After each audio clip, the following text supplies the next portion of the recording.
What up? It says I'm live right now. I guess this is how it works. I went through and I did like an edit or something like that. So I don't even know. Like I said, I'm still learning StreamYard. I'm trying to figure this stuff out. But hopefully it works. Is my microphone good? If it sounds good, let me know. If not, you know what I'll do. I'll back out, come back in. Hopefully the thing works right and we'll be good. But I've been on this mic a lot over the past couple of weeks, man. Well, maybe a week. I would say a week, maybe a week. Because I've really been having fun. Like I said, I've been finding some fun stuff to do when it's been slow because I thought it was going to be a little bit busier, but actually it was pretty busy. And I would like to start off this live stream thanking my man Kev. Thank you, Bighorn Kev. That's my dog right there. You know, I was getting a flood. I had a flood today. A lot of private clients was hitting me up. Hey, I got to do airport. I got to do this. I got to airport. I got to get to work. I had a flood coming in, everybody at the same time. And it was some double bookings going on there. So I was like, you know what? And I said on last night's live show, I said, man, I hope somebody can help me out. Kev wasn't on here. And I was like, man, I hope he's around. He can help me out. So I hit Kev up when I got the live stream. I said, dude, can you do me a favor? Tomorrow I got this client. You know, I got too many clients packed in one area and I'm not going to be able to make it through traffic. And Kev was like, you know, let me know, man. What's up, Miss Janet?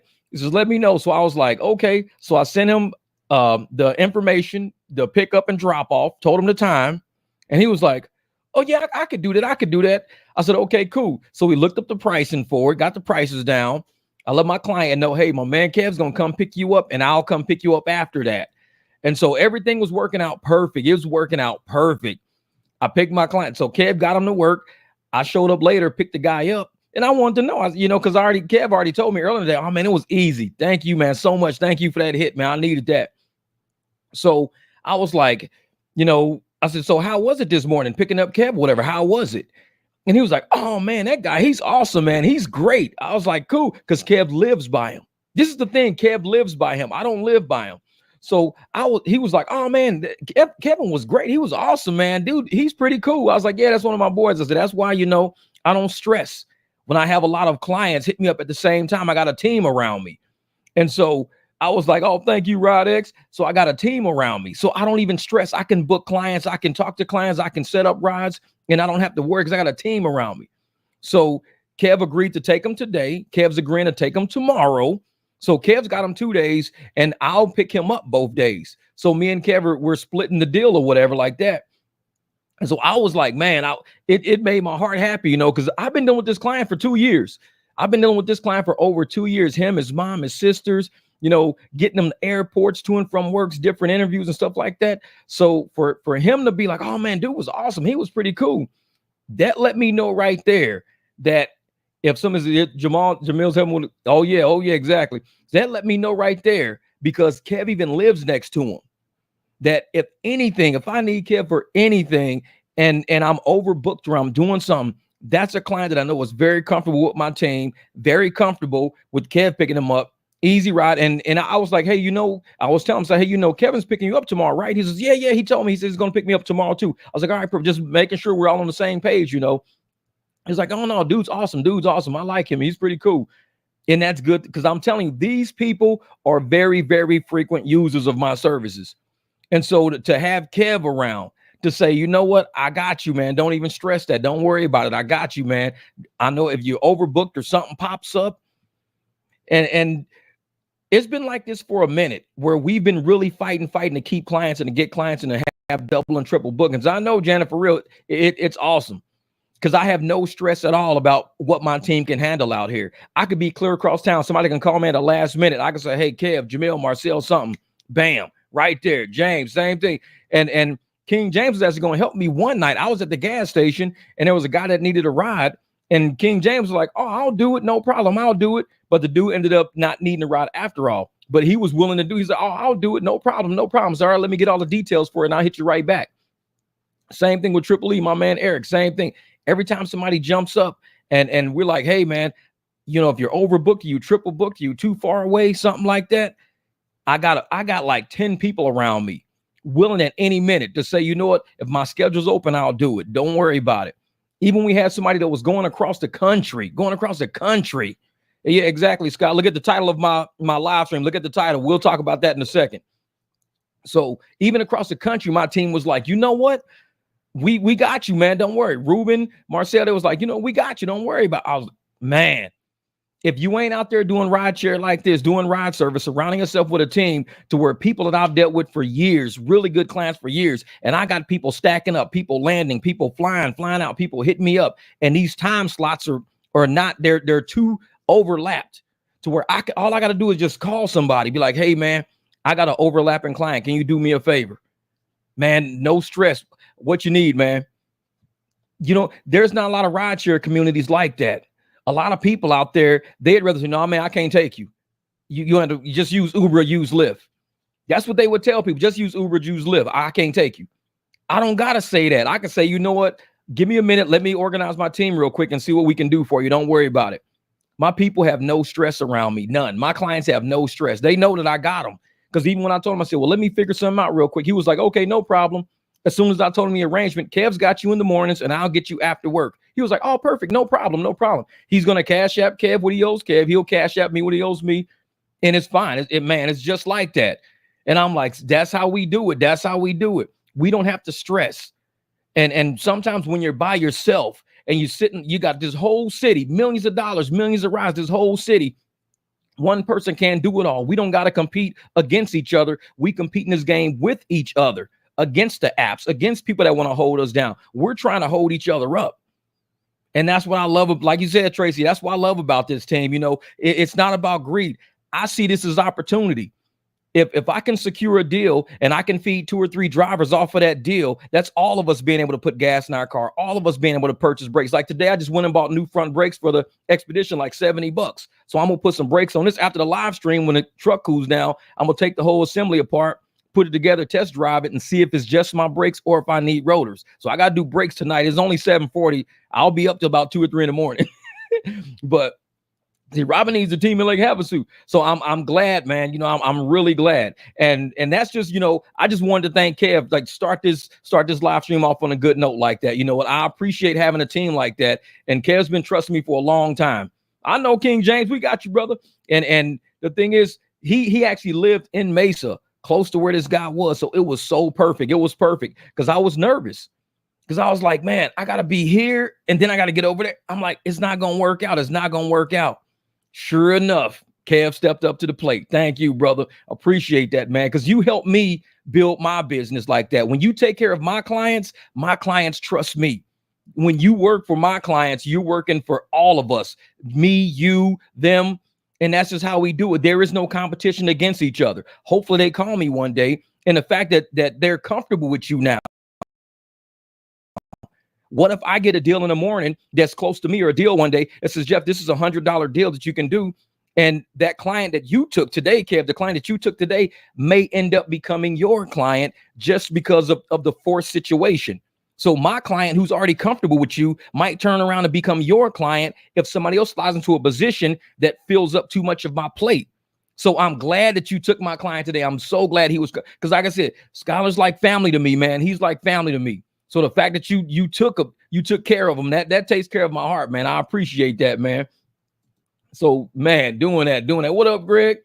Oh, yeah, man. So about the More Perfect Unions video that Sergio did the interview with, that was absolutely amazing. That was a knockout. That was a knockout of the park, y'all. It was a knockout of the park. And I'm glad you're here, Eric. I'm glad you're here because something happened on the More Perfect Union video that I did a video on my channel. Remember, it was me, you, and Christian Fike. We all was at the concert, all standing next to each other. And they were trying to give me and you like $15.81, $15.84, but they were trying to give Christian $19. And I put it all on video. I made a video of that. And on that video, there were people saying that, it was bullshit. Well, maybe it was because maybe you didn't refresh your screen. Maybe you had your GPS off. Maybe they were talking so much shit on that video. Like we were lying.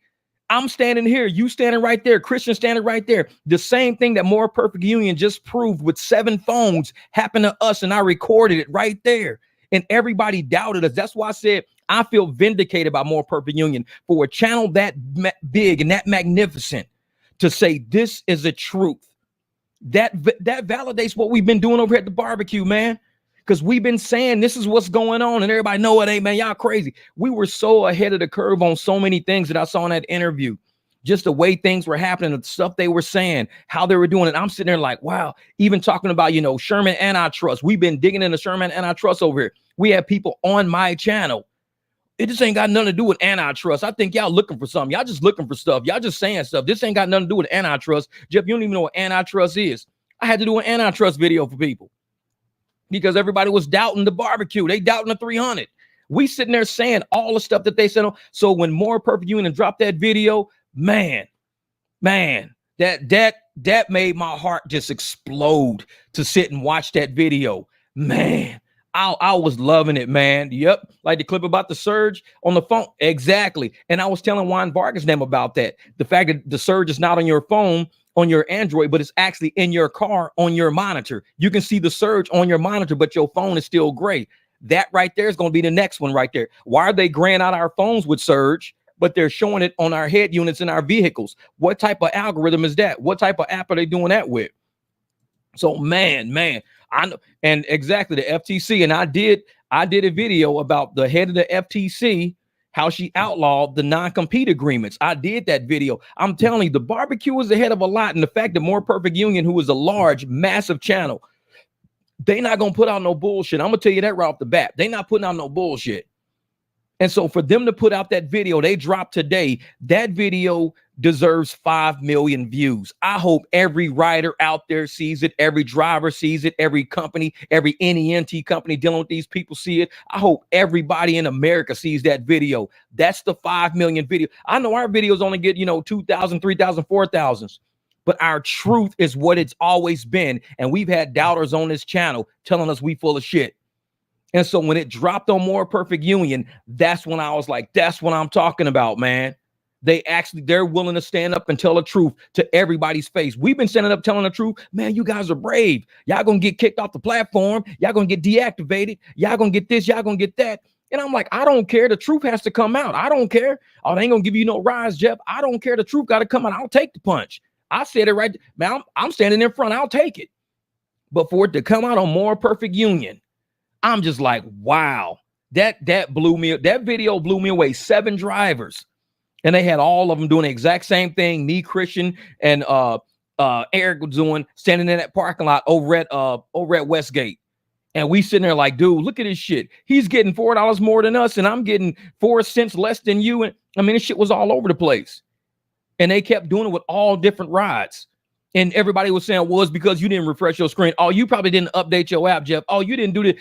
Everybody, they were doubting the barbecue, man. They was doubting what we were saying, just doubting us, just wanting to hate on us. And I'm sitting there like, you know what? I'm not going to sit and try to prove the truth to people who doubt what we're doing, all because I'm a small channel.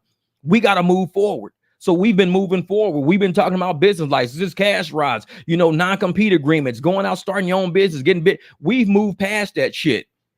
And so for More Perfect Union to bring it back up again, I feel, because I didn't know this video was like this. I didn't know. All I knew was they're going to drop a good video and it was going to like just be explosive. That's all I knew. That's all I knew. So to sit there and to see that happen, I was like, and it brought everything we've been talking about on this channel, everything people have doubted. I don't watch Jeff's channel. His channel full of shit, man. They don't know what they're talking about. They don't know what they're talking about over there. I don't watch Jeff's channel. They full of shit over there, man. They just angry. They don't talk about nothing over there. I don't watch his channel. More Perfect Union dropped that bomb today. That shit was everything we've been about. It was everything we've been about. And I'm like, wow. So when I see that on a channel of that size, that magnitude, when I see that, it makes my heart. I know we're on the right path. This channel, as small as it is, as small, we are on the right path. A lot of channels, they didn't. When I was talking about immigration, like in January 5th, nobody wanted to talk about it. Now people want to talk about it. We're always ahead of the curve. At some point, somebody's going to start realizing we're not a full of shit channel. We are intelligent drivers. We're intelligent people, used to own businesses. Some of us got degrees. Some of us don't. Some of us just naturally fucking smart. But this channel is not a full of shit channel. To see what they were presenting on More Perfect Union, the wage algorithm discriminations, all the other things they were, man, we can watch some of the video on this. I don't want to watch the whole video because I believe, I don't know.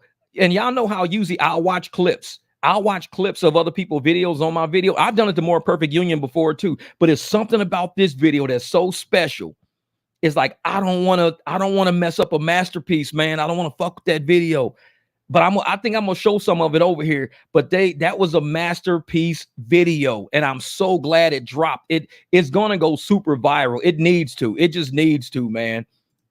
Oh yes, everyone in our region need to get together. We all need to get on the same page. Exactly, man. And it's like that to sit there and to just know that we have a channel like that on our side.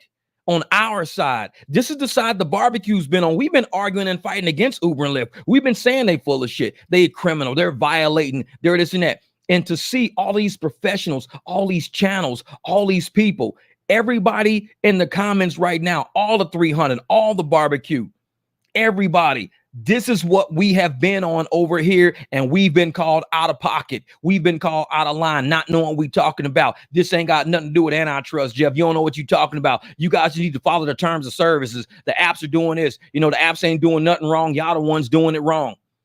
So I'm just like, wow. More Perfect Union dropped that. I was like, man. Oh, yeah, that video's over 500,000. Oh, it's going to go. It's going to go. That video's about to run. When it first dropped, because I had notifications set. So it first dropped when I came home. I heard it was 7 minutes. It was already launched for 7 minutes. I opened that shit up when it was only 7 minutes old. It was already at like 3,100 people at 7 minutes. I was like, woo. I said, this is about to run. It's at 3,100 people after the first 7 minutes. This is about to run. And that shit ran. Man, I'm glad that video did that. Yeah, Scott Tucker, you got to understand, man, when people create content, they got content on the shelf. Trust me, they probably gonna touch that. And I know a lot of people that don't do content. You guys don't understand. We can't drop 100% of everything in one video. We have to make videos that stay on point, stay on task. Why do you think my live streams be taking 6 hours, 5 hours? And we go through a lot of topics. And guess what? Nobody watches these fucking live streams. You know why? Because they're 5-6 hours. Because we go over every topic. When you make a 5-6 hour video, nobody watches that shit. When you make a 15-minute video, everybody watches it. So you're going to only get 15 minutes of attention span with channels like that. They're going to give you 15 minutes of attention span, 15 minutes of I can go 4 or 5 hours. Man, ain't nobody watching this shit. That's why I can hide so much in my videos. And anybody who knows my live streams and have watched my live streams, they know everything that was a More Perfect Union. We've already talked about that shit already. That's our validation. All the small channels that's been talking shit about us, that we ain't nothing, we don't know what we talking about over here, we ain't worth shit. Guess what? That channel is on its way. That video ran like wildfire. But exactly the topics they talked about in that video is the same shit that be in the barbecue, and these people don't even know it. We've been cooking over here. We've been cooking. And these slow brain, short bus motherfuckers don't even realize that yet because they see these live streams 4 hours. I ain't watching that shit. This is important information. Why you think we all making money? Today, I got what? I got 3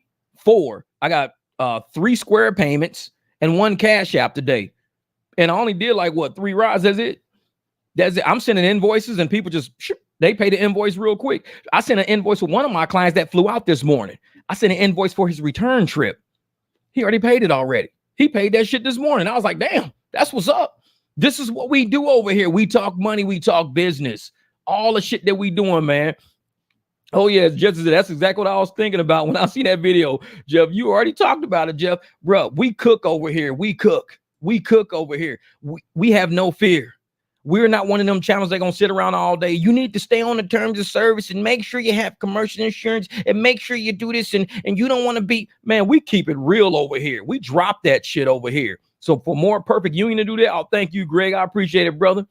Say, Jeff, the other day, Lyft almost deactivated my account for trying to convert an airport trip. The customer got mad because I asked her to do the trip off the app and she got her card mad for no reason. Well, just let her know, if she don't want to do the trip, be like, hey, if you don't want to do it, there's tons of drivers that'll do it. Just, I can't do it for that price. That's all. And people got to respect us, man. We're business people. We're not slaves. We're not slaves. And if they expect us to be a slave, to sit there and just say, hey, I'm only going to watch you 5 hours, man, real shit. But if these people expect us to be slaves, they don't belong in our cars anyways. Because if you know I'm not getting paid shit, and I told you I'm not getting paid shit, and you still like, I don't care, then you need to get out and be mad. You've got to get out. I don't care what you tell Lyft or what you tell Uber. I'll tell Uber, hey man, this trip is this long. I don't know what y'all doing. There was a trip out there that paid, it was 127. The passenger paid 127. And I think Lyft paid the rider like $17 or something weird like that. It is something that's going around. It's something floating around. And I'm sitting there like, damn, they paid over $100 something for that ride. And the person got like, $7 or 17 or 20, something weird.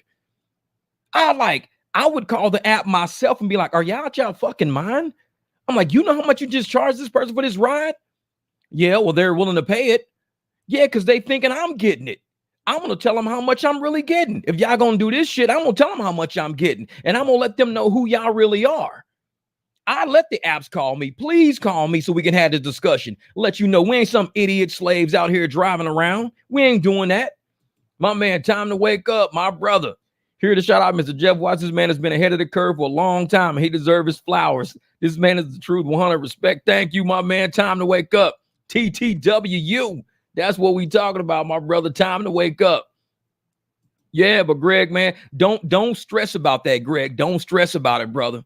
Hey, it's going to happen to all of us. Somebody's going to get mad. And I've said in my videos, be mad.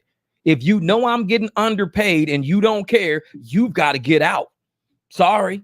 I'm mad that I'm getting underpaid. You mad you not getting a ride. That's how shit works out. If you're going to pay them that much, you can pay me a little less and we can call it a good. Now we both should be happy. You're going to get from point A to point B and I'm going to get you to where. And it's like a lot of times people don't understand us. We don't care about your feelings. We want you to be a happy person with the transaction. If you're not happy with the transaction, just say, you know what, we're going to keep it on the app. Don't just cancel it. No problem. No problem. Cool. Go about your business. Cool. No problem. I ain't mad at you. It's like, get it, because I'm going to just cancel that ride and I'm going to get something else. Thank you, Marcel, my brother. They switched them from one app to Hum. It's not off the app. It's just their app. Yeah, in Arizona and Idaho, it only works like that. But for people that's not in Arizona and Idaho, they don't got Hum. So they've got to do something different. So it's like, man, I'm telling you, Greg, man. And if she want to be mad at that, let her be mad. They ain't got shit to do with us. Has nothing to do with us. But hold up, I'm gonna see something. Like I said, man, that video today, that video made me happy. That made me happy. Time to wake up, man. You're right, because like we say, we are very, very foregoing. We say shit ahead of time. We're not scared to say something out loud. And a lot of people out there, they're scared to say something out loud. We're not, because I'll be like, hey, wait a minute, here's my watch later. I'll say, hey, this is what we feel. This is what we think. This is proof of what we have. And a lot of people, oh, don't say that, Jeff. You're going to get deactivated. You're going to get kicked off the app. I don't care. Wait a minute. That's what it is. Wait a minute. Where is it? Oh, here it is. Here it is right here. Here it is. Yeah. And I tell people, man, if that's what it is, hey, you could be. Hey, okay, there it is. There it is. I'm just trying to get this video right because I want to show some of this, man, because this shit is good. This is pretty good. For people that didn't see it, I'm going to start it at the very beginning just to kind of show you guys what's really going on with this video. Because when you see it, you're going to be like, oh, shit, this is crazy. Like, yeah.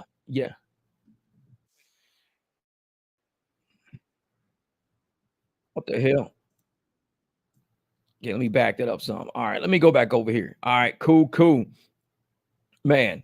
Yeah, Payne, I saw that, man. You said, how can I send you a link? I said, you can send it an email. I don't do IG, Twitter, or Facebook. I don't really add people over there because I keep all my rideshare shit away from my personal shit sometimes. I don't want a whole bunch of drivers on my shit. I just don't, man. That's why I tell people, email it to me. My life is already hectic on YouTube and TikTok and all that shit. Now it's motherfuckers all over the place. I don't want people all over my shit. And there's no shade to nobody. I've been like that my whole life. I only got 600 people on my Facebook, like 680. I only got like 800 people, maybe not even that, on my IG, because I don't do shit on there. Now, when it comes to rideshare, I don't mix that shit with my personal shit too much because I don't want people all in my business like that. So I try to keep it on YouTube. I got Discord. Yeah, I got Rideshare Lisa's Discord. If you're on Rideshare Lisa's Discord, I'm in that Discord group. So we always post her Discord on this channel all the time. So when people want to do stuff in Discord, when I got time, I kind of swing through there. But otherwise, man, I got my family, friend. I got a bunch of, man, all these rideshare drivers, a bunch of motherfucking strangers. I don't want these people on my shit talking about my cousins and my sisters and shit like that. I don't know these people like that. It's like, nah, I'm cool.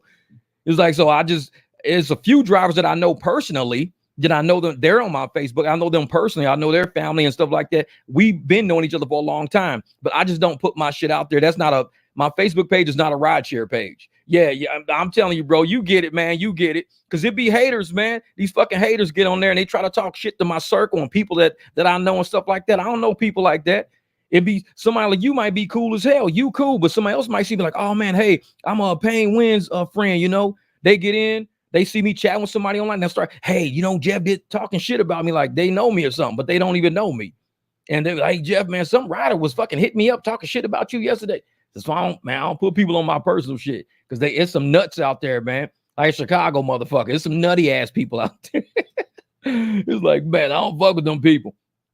Yeah, rideshare Lisa, I know she's probably in here. If she's in here, she's got it. She's got it.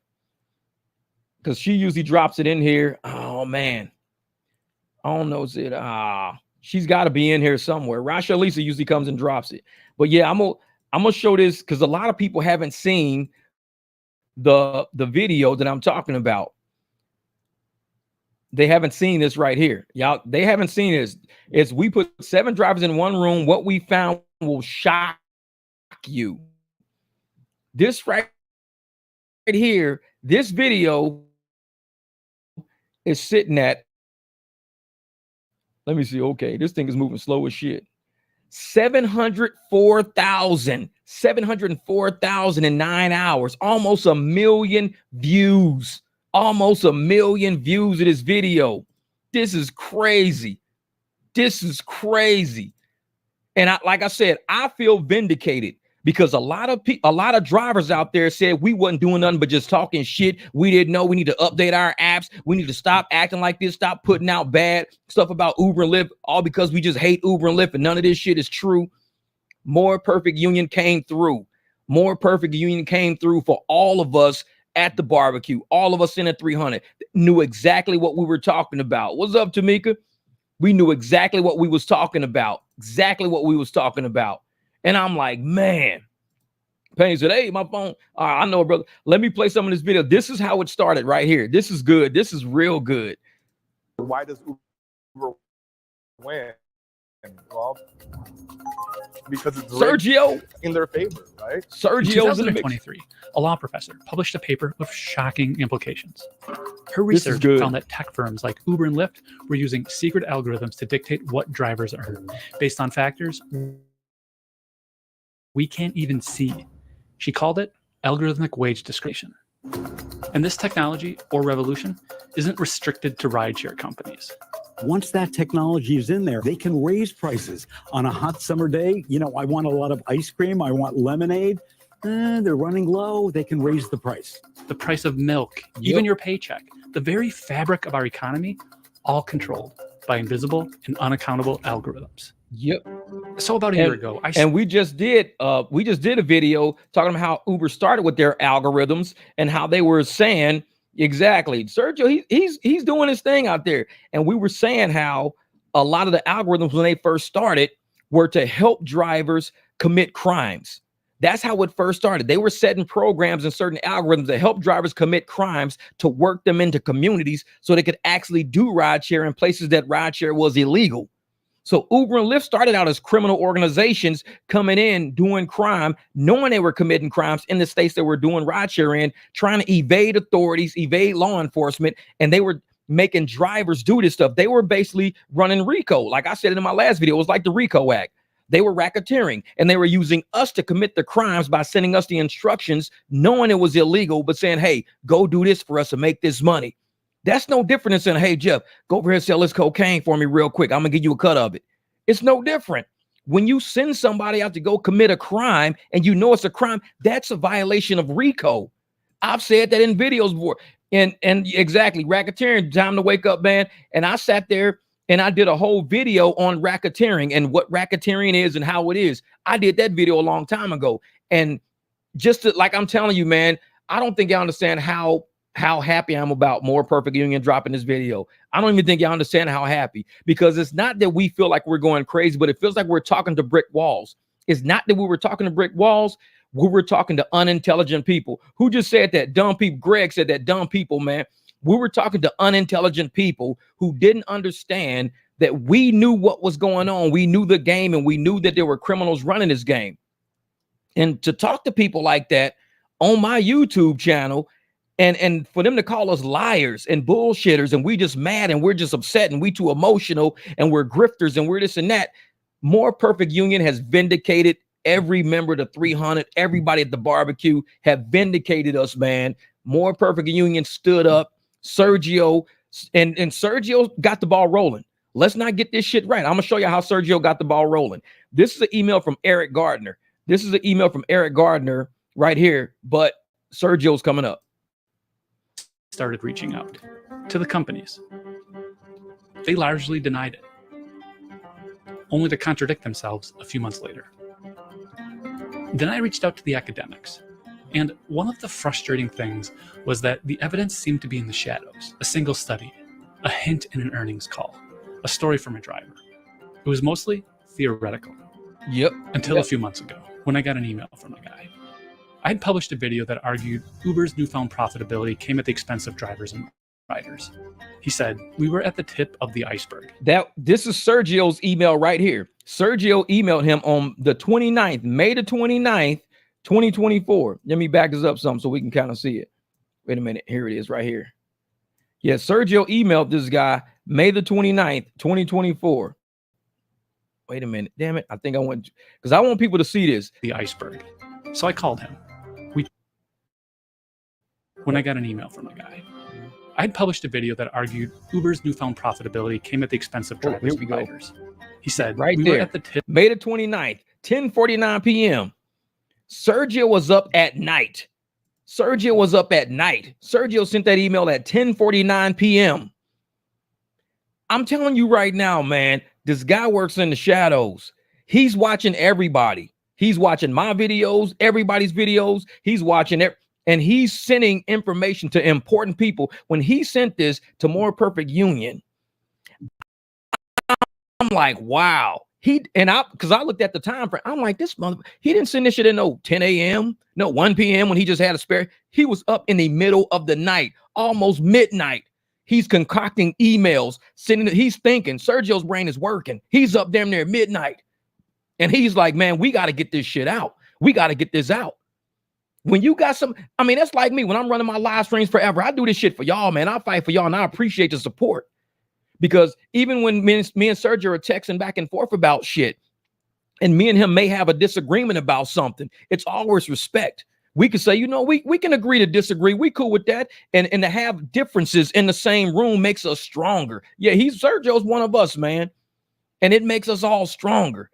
So when I sit, and I always said I have respect for him. So when I sit and I see this man sending out emails at damn near midnight, I'm like, he don't stop thinking. This dude don't stop fighting, man.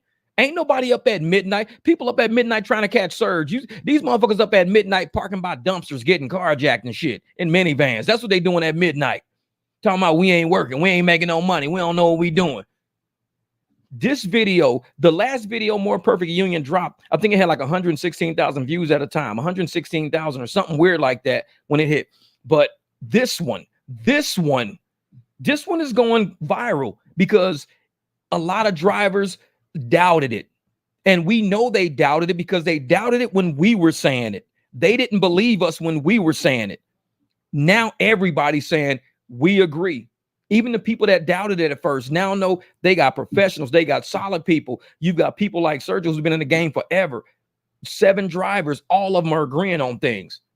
So I'm sitting here like, this video is more than it's more than just a video, y'all. I'm telling y'all, it's more than just a video. This is the soul. This video is the soul of truth. It is the pure soul of truth of fuckery, criminal shit, RICO, racketeering, algorithm discrimination. Labor violations. This video, that's why it's hitting so hard. It hits everything. It hits everything. And I'm like, wow. Let me let you listen. Tip of the iceberg. So I called him. We talked. 3 weeks later, I was on a flight to Los Angeles, looking to settle the question once and for all. Are rideshare companies offering drivers different rates for the same work? What I found put the legality of this whole tech revolution in question. They have broken every single local, state, federal law when it comes to labor, when it comes to transportation. That's Sergio Avedian. He sent me the email. He's an experienced driver and a senior contributor at the Rideshare Guy, an influential resource for gig economy workers. Yeah. We were used to something called a rate card. We were used to getting paid by time and distance. Then, overnight, the transparency vanished, replaced by a secret algorithm that takes into account potentially hundreds of different variables. They called it upfront pricing. The devil. Uber's upfront pricing is a creation of the devil itself, man. Because when people are out here paying $198 to go somewhere, thinking it costs $198, and the driver gets $58 out of the $198, I'm like, man, this is crazy. This is crazy. That's what upfront. What up, Heat Dog, my brother? Thank you. I just want goats and chickens. Forget the pigeons. Goat milk, baby, goat milk. But when they started with that upfront pricing, man, all of us started seeing what they're doing is it's an auction. They're seeing who's a pigeon, who's going to take the lowest, who's going to take the popcorn. I'm going to throw some popcorn on the ground. Let's watch the pigeons eat it. And we all sitting back like, man, don't eat that shit. It's popcorn. It's not steak. They up here eating steak at the top. They up here eating steak. And y'all over here jumping at these little popcorn ass rides. These people are paying $24 for these rides and y'all getting $6 out of the 24 because y'all jumping on popcorn. I can't even open my Uber app because it's like, you open the trip radar and it's garbage, nothing but garbage. And sometimes as soon as the garbage hits, it's gone. People are jumping on this popcorn like it ain't nothing. And we're sitting here like, man, we're going to end up just like, I forget what stakes it. I'm sitting here thinking, man, we're going to have to start converting rides because I can't make a living with this shit. We got to start. So we just started converting super hard after that because I can't make a living off of popcorn. I can't do that, man. Losses turned to profits around that same time. Coincidence? Look I don't at know. Lyft followed suit, and now they claim they're on the path to profitability. The algorithms are set up in a way to charge the rider as much as is possible and to pay the driver as little as possible. A lot of drivers feel Uber and Lyft are paying different wages for the same rides, but we don't really know because the companies, they aren't talking. We're doing a very simple thing. We're picking up people point A to dropping off point B. I shouldn't make less money than the next guy. I should not. But because it's not regulated, because we don't have rate cards, because we don't know what we're going to make trip to trip, it's demoralizing, it's upsetting. So with Sergio's help, we decided to test it. We called 7 experienced drivers. Look at this. To a high traffic area in Los Angeles with the sole purpose of testing if rideshare. And this is the same thing that Eric, Christian, and I did right after a concert. Right after a concert, we sat in that parking lot. All 3 of our cars was damn near in the damn pyramid. And we just standing in the middle of the pyramid with our phones and shit, just starting to see what kind of rides show up. We did this, and people were on my channel on that video. Oh, y'all need to update your apps. That's what the problem is. Oh, well, see, you probably got GPS there. Oh, that's the problem. They had every excuse in the book. Every damn excuse. Now, how you going to take 7 phones all sitting on the desk at the same place? See, our phones were in our hand. So each phone was probably about 6 feet apart because they were in our hands. These phones were all together on the table and the exact same shit was happening. Man, we had so many people doubting this channel, man. And like I said, they vindicated us with this. They vindicated so many people out here. And More Perfect Units gaining respect of a lot of people. They already had our respect, but it's like they're up there, man. They're up there. They gained a lot of respect for what they did. Companies are paying different rates for the same rides. At the start, each driver will activate their screen capture software, open up the app, and place their phones on the table. Why the table? Sergio has done similar experiments, and the rate disparities were blamed on location difference. See? Yep. When the experiments are done, the drivers will send their screen recording to Sergio's team, who will then sync and analyze the fares. And then we're going to see what's really going on. There you go. Look at these numbers. Look at them numbers. Man. Looking for pigeons, man. They looking for pigeons. That's all they doing, looking for pigeons, man. Look at Sergio. He's like a hawk. He ain't no pigeon. He a chicken hawk. He's getting paid $1 more if he goes there, according to the map, and nobody else is. Nobody else is Throwing that seeing that popcorn dollar out there. surge. Where the pigeons at? Where the pigeons? We found that Uber offered the same rides 46 times to multiple drivers. 63% of the time, one of the drivers was offered a bit less money for the exact same ride. They want to make few pennies difference, and few pennies on 2.7 billion trips a quarter, which is from the last earnings report. Yeah. Is millions, Hundreds of millions of dollars. Lyft was even worse. The price gap wasn't just a little off, it was a lot off. Yeah. We saw differences of up to $3 to $4 after bonuses. Every time. And drivers don't know why one person gets a bonus and another doesn't. Yep. Well, that Yep. adds up like on 30 trips to $10 a day. That's $300 a month. Why should I get paid less, $300 a month, Yep. than the other guy? I contacted Uber and Lyft to see how they would calculate fares. Lyft, well, they never responded. Uber directed me to a blog post. When I explained the experiment's results, they replied by copying and pasting a portion of that same blog post. The section outlines different reasons drivers could see different fares. But The number one reason is they should have put at the top, if you were a pigeon, you're going to get the lowest fares out of everybody. And we might eventually throw you a full piece of bread at some point, but we're going to throw you popcorn all day. So by the time you do get a full piece of bread, we done taken so much money from you, $127 rides, and you're getting $20 out of the $127.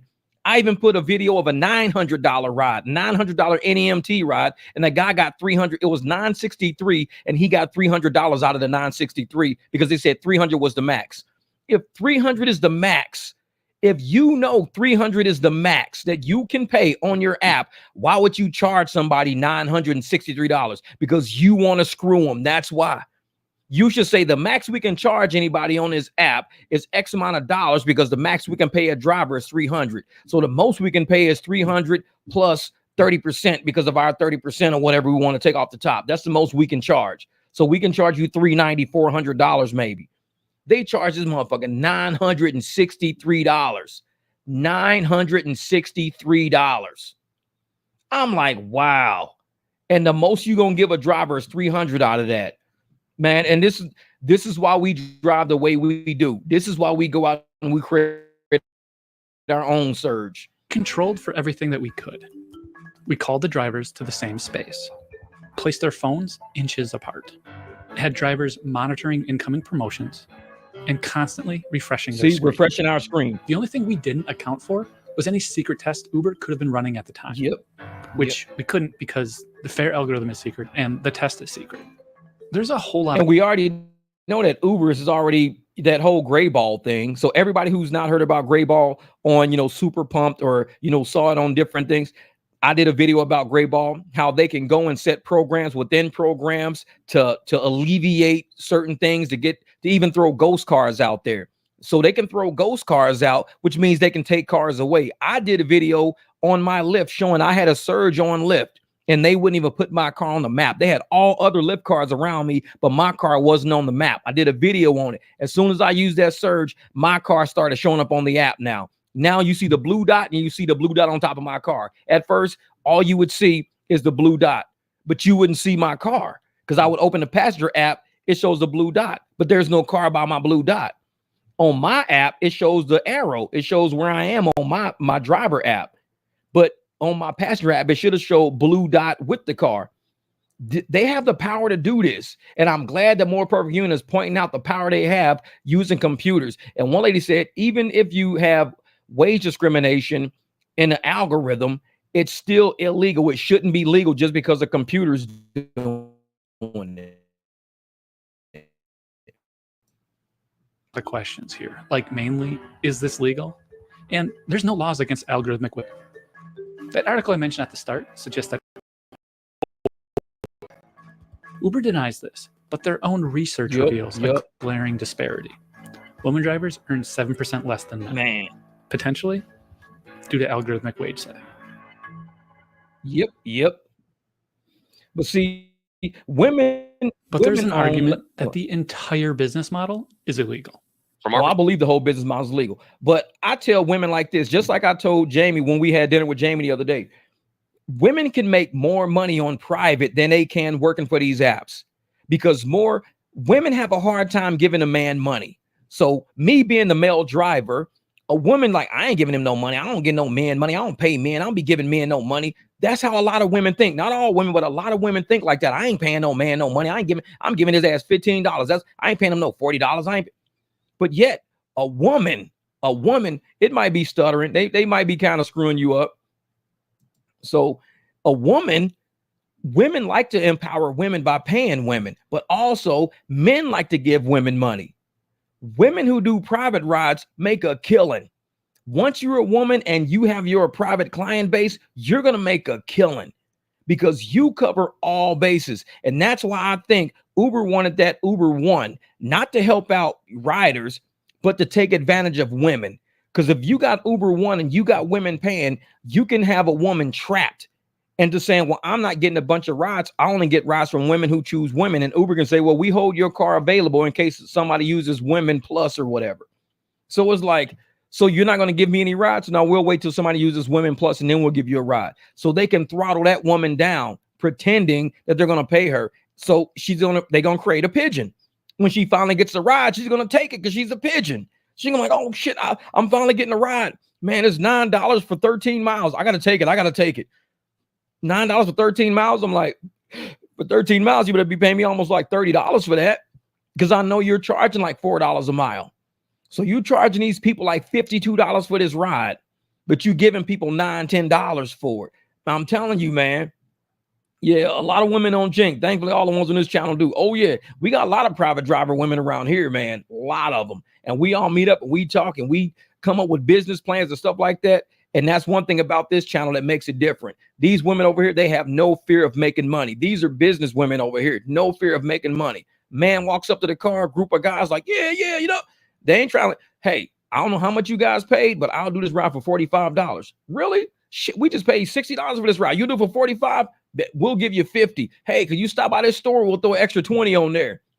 Women be making a killing out here. Why do you think a lot of these women got these big ass trucks? Shit, Jamie, just the other day, she comes pulling up. Jamie has a QX6 or a QX7.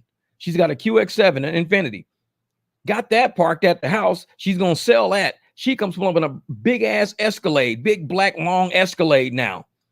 And she's like, man, yeah, rest in peace, Jamie Earls. Yeah, she come pulling up in that big ass Escalade. And I'm like, because she makes bank. She knows how to work the system. She's got good clients. She's got people willing to pay her. She makes bank. And I'm like, man, hold up for a second. Perspective, Uber's and Lyft's business model is based on control without responsibility. That's David Seligman. He's the executive director of Towards Justice, a legal nonprofit that defends workers from corporate overreach.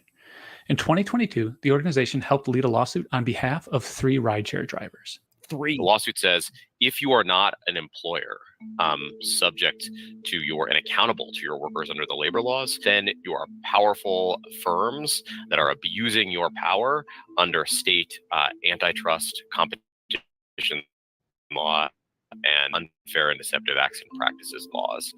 Which is funny because on this channel, again, when I was giving all those Sherman antitrust memes and showing people what antitrust was, a lot of drivers was jumping on the 300. A lot of people coming up, oh, you don't know what you're talking about, man. You misleading people. Uber ain't got nothing to do with antitrust, man. That's not even the same ideas, man. You misleading people over. You just putting people full of shit. You don't know what you're talking about. I'll be removing comments, blocking people off my channel. Oh, man, this ain't got nothing to do with Sherman antitrust. Antitrust got to do with this and that. It's got to do with corporate. They were just saying bullshit. Remove comment. Man, you so full of shit. I can't. And everybody who's a business professional, attorneys, legal people who have lawsuits and everything else, they've all sued based on Antitrust Act, the Sherman Antitrust Act, which is why we say the only reason why Lyft even exists in America is because America has the Sherman Antitrust Act. Other countries don't. So Uber don't care about Lyft being in any other country. They only want Lyft to be here. Uber and Lyft are basically the same damn company. They just have to have 2 different hats for the Sherman Antitrust Act. That's what I believe. And so when we saying that shit on this channel, all these little random ass drivers out there, you don't know what you're talking about. So the fact that they mentioned Sherman Antitrust in this video, again, I'm telling you, man, this video validated any driver out there, whether you like this channel, hate this channel, can't stand me, anything else, watch this on More Perfect Union. Don't watch it on my shit. Go to More Perfect Union. Watch this video straight through. No reviews on it. And you're going to be like, damn, that sounds just like MicDropBBQ. That's exactly what they gonna say. Damn, this sounds just like the mic drop. And they was calling us full of shit the whole time. All the drivers on those videos leaving comments in there. I leave those comments for historic value because a lot of drivers on there were saying this is complete antitrust, this is racketeering, this is illegal, this is blah, blah, blah. So many drivers got it. I left all those videos on my channel because we were right, not wrong. I'm not removing none of that content because people commented on those videos. People commented on those, and they need to be not really apologized to, but it's people, drivers that commented on those videos. So when you see their name anywhere on YouTube, know that that driver knows what the hell they talking about. Because that driver was talking about antitrust back in March, back in January, back in June, before this video dropped, when everybody was saying, oh, y'all full of shit. Remember that driver's name that's on those videos I left, because those drivers knew exactly what we was talking about. I'm telling you, man, we got a lot of sharp ass drivers out there, a lot of sharp people, but we got a lot of idiots too, man. A lot of idiots. I can't stand you, Jeff. A lot of idiots out there, man.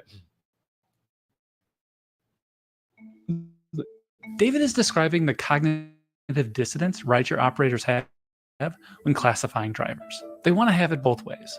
Uber and Lyft classify drivers. Yep. As an employee, you're making money for someone else, which means benefits, protections, and a boss who can tell you what time to show up. Yep. But as an independent contractor, you're supposedly making money for yourself. To have true economic independence. We allege that the companies have denied them that economic independence, most importantly, by taking away their ability to set prices for themselves. But right now, Uber set prices for ourselves. What does that sound like? Cash rides.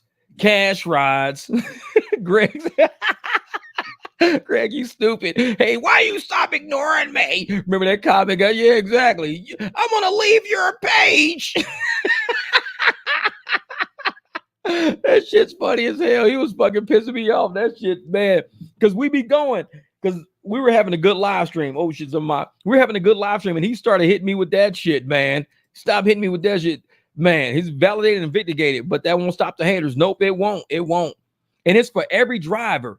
Every driver that was in those videos, this is for y'all too, because a lot of us were having great conversations back and forth, and the haters, oh, y'all only saying that shit because this is his channel. If y'all disagree with Jeff, say, no, it's not about that. Some people are just smart. It ain't about just finding a fight.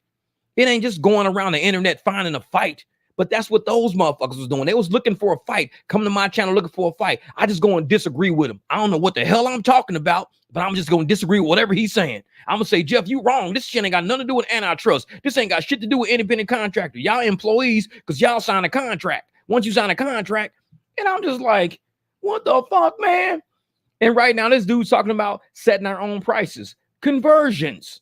That's what it is, conversions. When we say we want to set our own price, we want a right to negotiate. I want a right to say, hey, how much you pay for this ride? 90.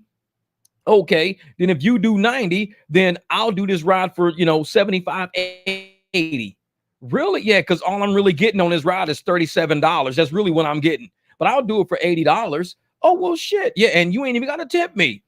Because if you paid 90 and you want to tip, 20%, that's another $18. You'll be paying $108 for a ride, $108 for a ride that I'm willing to do for $80. I'm saving you $28. I'm giving you $28 back. That's negotiation. That's independent contractor shit.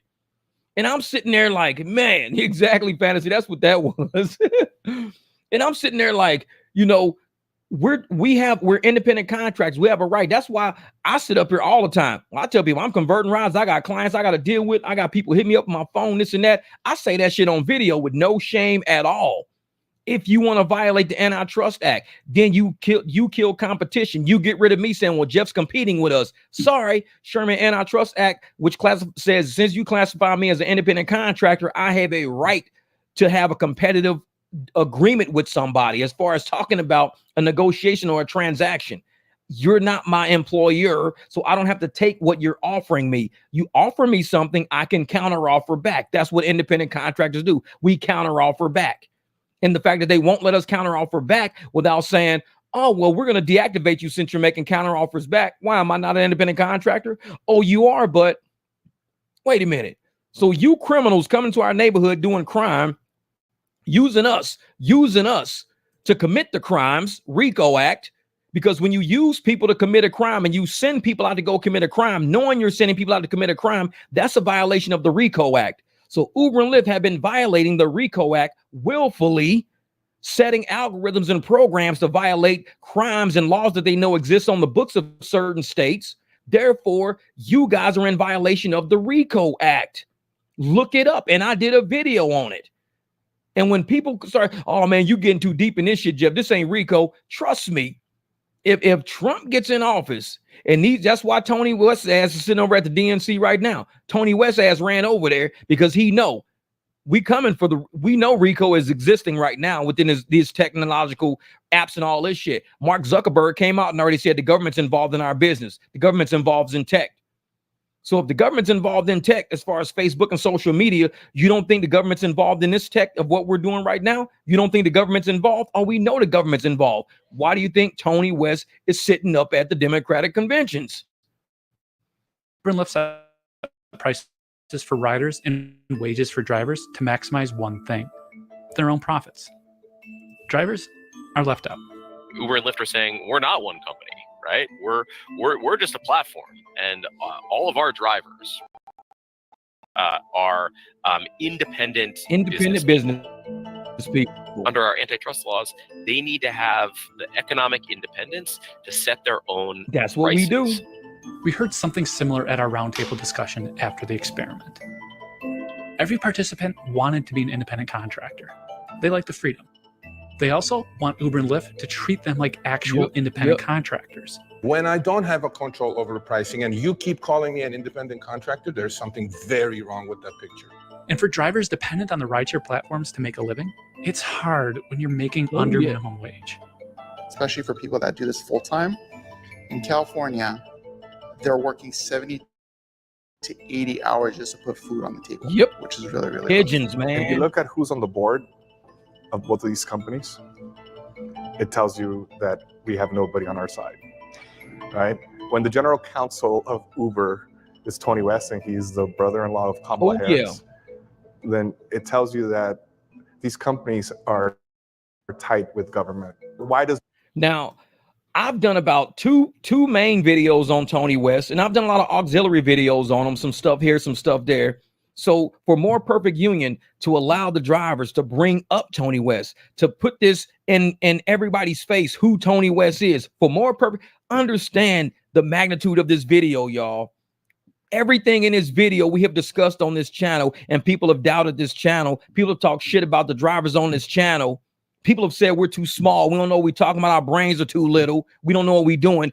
Everything we talked about on our channel here, they're bringing up on More Perfect Union. More Perfect Union has saved my faith in fucking humanity. I don't even know what to say at this point about that channel. I don't even know. I have no idea what to say about that channel. It's magnificent. It is so they put this together so magnificent. When Sergio said, hey, you're going to drop a video Monday, it's going to be explosive. I said, okay. That's all I said was, okay, I can't wait to see it. Okay, I can't wait to see it. I had no idea what the fuck he meant. This is explosive. This entire video is just explosive. I'm just like, this video needs to be shown to President Trump. It just needs, just this video, just sit down, Trump, and just watch it. Have some Coke, some popcorn, whatever you want to do. Watch More Perfect Union. Just watch this video. If you don't watch any other video on YouTube, Trump, watch this video. Because it is a culmination of everything we have been fighting about, being called bullshit about. We're liars. We don't know what we're talking about. We this, we that. This video, I mean, it knocked it out the park, man. It just knocked it out the park. That shit knocked it over the wall into the water where the canoes and shit be at when people fall out of canoes trying to get the fucking balls that went over the wall. It's at that baseball park, that one. That's what this video did. This is the canoe ball fucking video right here. That shit went over the park. I'm like, man, exactly. It validates it, man. That's the word. It just, and I put, I'm vindicated, validated. It's so many fucking words, man, that just it brings a lot. because this video is going viral. It's running, and it's rightfully running. I am so glad it's running, because I want riders to watch it to know, just like Eric said, we're independent contractors. Even attorneys and firms out there believe we should have a right to set our own prices. When you're, like Greg said, when he told that lady, hey, you're getting in my car, I'll do it for this price. And this lady got mad at him. Lady, you don't understand. When Greg gets when you're getting in Greg's car and he says, I'm willing to do it for this price, he should have a right to tell you what his price is. He's an independent contractor. He don't work for Uber or Lyft. When you're giving that money to Uber and Lyft's not giving that money to Greg. So you got to let Greg say his price. If you want to be mad about it, cool, you got to get out, but you can't get out and call Uber and Lyft being pissed off at them. Uber and Lyft should be pissed off at themselves for not paying Greg a fair wage to do this, knowing he's worth way more, because they know what they're taking from that lady. They know they got the algorithm set to rip her off and rip him off. So he has every right to tell that lady, I'm an independent contractor. I'll do this ride for $65. Well, I already paid $100 to Uber. Oh, I'll just cancel that. Don't worry, I'll cancel that. No, I'm going to leave it on the app. You're going to pay them $100, knowing I'm only getting like $41 for this ride. I'm only getting $41. And I'm willing to, and I'm going like 32 miles, 35 miles, and we're going to be on the road for like, 45 minutes, almost an hour. And you know that I'm not getting nothing. And you still telling me that you would just want to leave the money on the app and not pay me as the person actually doing the work? Get out. You got to get the fuck out. I don't care if you mad. Take your luggage, all that shit. I'll kick that shit. I'll fucking throw that luggage way over in the bus area. I'll throw that shit and be like, take the bus. Because people like that irritate me. Because we should be talking about how riders are undervalued and how riders are gouged and how drivers are undervalued. Yeah, 138 and getting 58. That's what I'm talking about. There's no reason for that. There's no reason for Uber and Lyft to be getting $80 more than you. There's no reason for that. There's nothing you can tell me that somebody doing the actual service in your car is only worth 58, but I'm going to get $138 for putting that person in your car. So I'm making $80 for telling this person, I got a sucker out here willing to do it.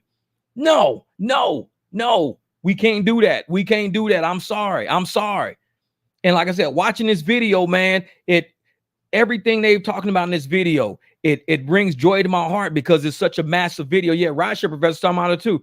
Yeah, everybody's talking about it, and we should be. Riders need to be talking about this. We should be putting this. Go to More Perfect Union. Grab this shit, because right now this video is showing on my Facebook channel. So the people on my Facebook channel, whether or not they can or can't see it, I don't know. But what we should be doing is posting that More Perfect Union video all across social media, saying, riders, pay attention. Your drivers are not getting paid because of algorithm discrimination, and they're ripping you off. Please talk to your driver before taking it. Talk to your driver. Yeah, and then you got to come back empty. So this video is, I'm telling you, man, it knocked the shit over the wall, man. That motherfucker hit a canoe. This fucking shit hit a canoe. It went clean over the wall. Does Uber win? Well, because it's rigged in their favor, right? There's a reality where drivers could be actual independent contractors, set their own rates on these platforms, and compete for your business. But that's not our world. Yet. Instead, the companies are spending hundreds of millions of dollars rewriting state labor law to reinforce the idea that drivers aren't employees, while using the fine print to handle private challenges. That's been absolutely essential to Uber's and Lyft's business model. So while they've tried to race to write laws to their benefit, they've also tried to protect themselves from public litigation through the fine print of their contracts and through arbitration clauses. Yep. That's where David's case on behalf of the three drivers ended. A superior court sent it to private arbitration. The end result isn't public. We should also be clear about is just because you're exempt from laws governing, for example, unemployment insurance premiums, that doesn't mean you're exempt from antitrust laws and competition laws. Exactly.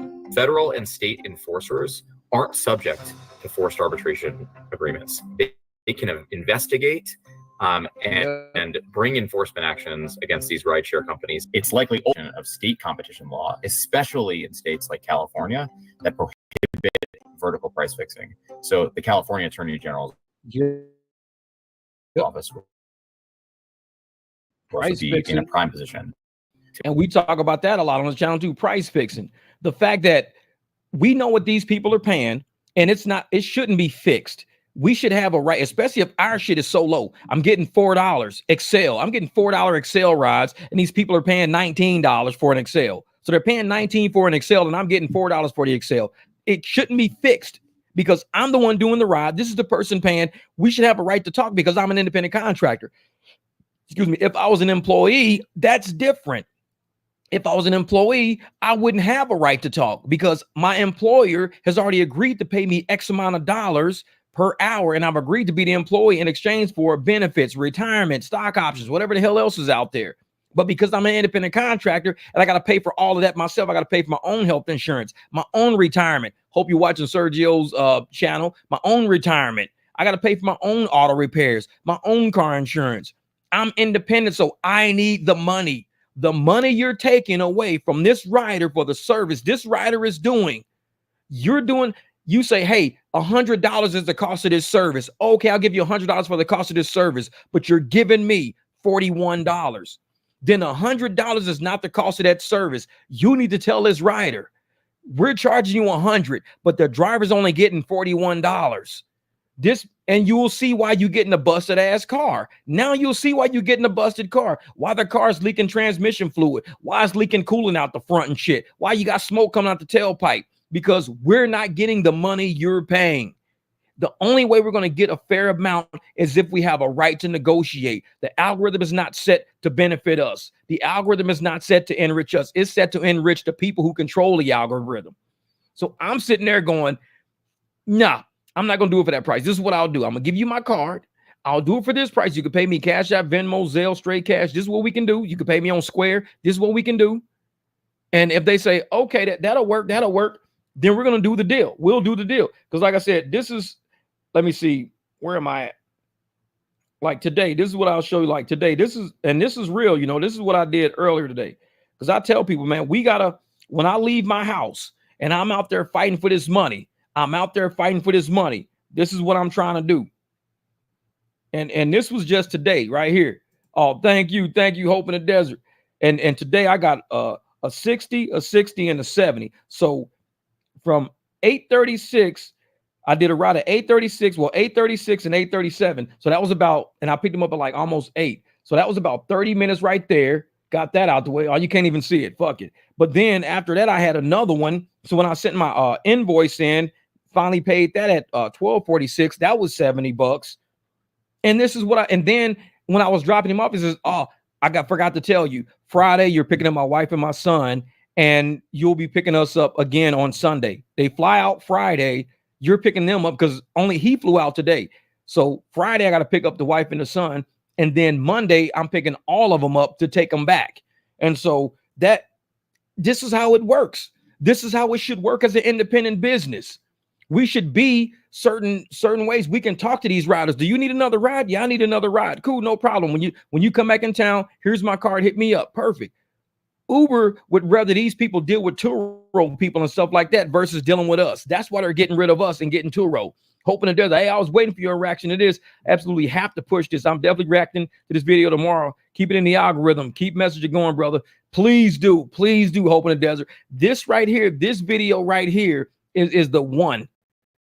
This is the one, because everything that we've talked about on this channel is all in this video. Everybody's been calling us liars and everything else. We don't refresh our phones. We don't update our phones. We just hate Uber. We just hate Lyft. We talk shit. We don't know how to make money. We just need to be out there making money. We need to stop acting stupid. Bruh, more perfect union. This video is going to be at 1 million before I wake up. Before I even go to sleep, it's going to be at 1 million. It's only 8:41 out here. Before I go to sleep, I better be at 1 million. I got to go outside and do breaks anyways. Once I finish with my breaks and everything, I'm come check on this video. I better do 1 million. And I hope this week, man, it needs to do 1 million per day. And we've got to push it. We have to let riders know what's going on. We have to let riders know what's going on. Because if we don't let riders, and then I heard this week, do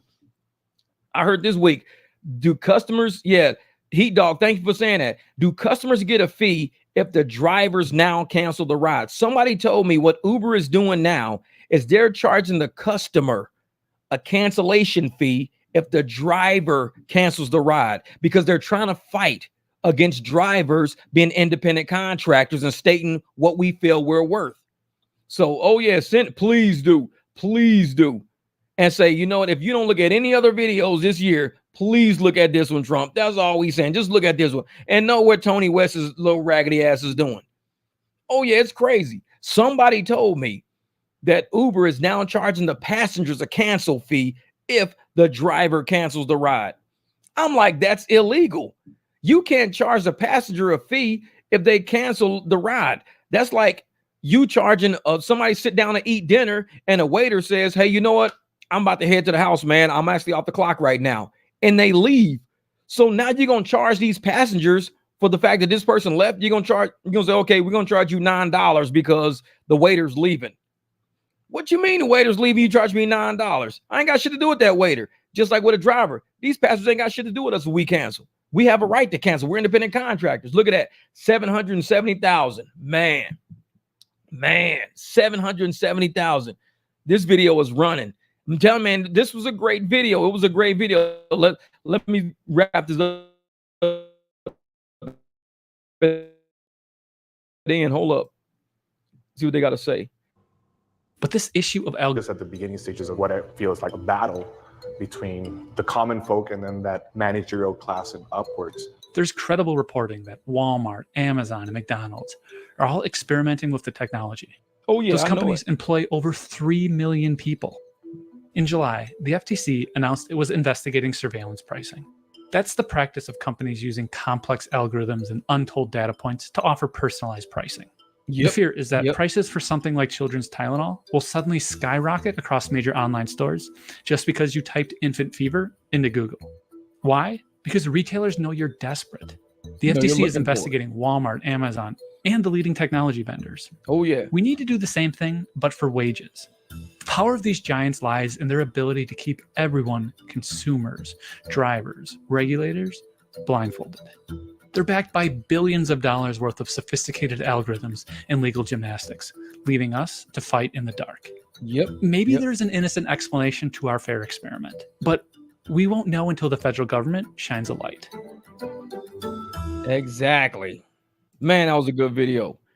Man, that was a good video. That was a good video. That thing's gonna run. That's the 5 million view video. That better be 5 million. Everybody in America need to watch that. Because we got the presidential debate coming up. They should play that at the presidential debate. Before both people debate, just play that in the background. Like, you know, we're gonna preface this whole thing with a video we got from A More Perfect Union. We're gonna let you hear Kamala and Trump debate back and forth. But before that, we're gonna let you watch this video for More Perfect Union and just play it right on big screen, right behind everybody.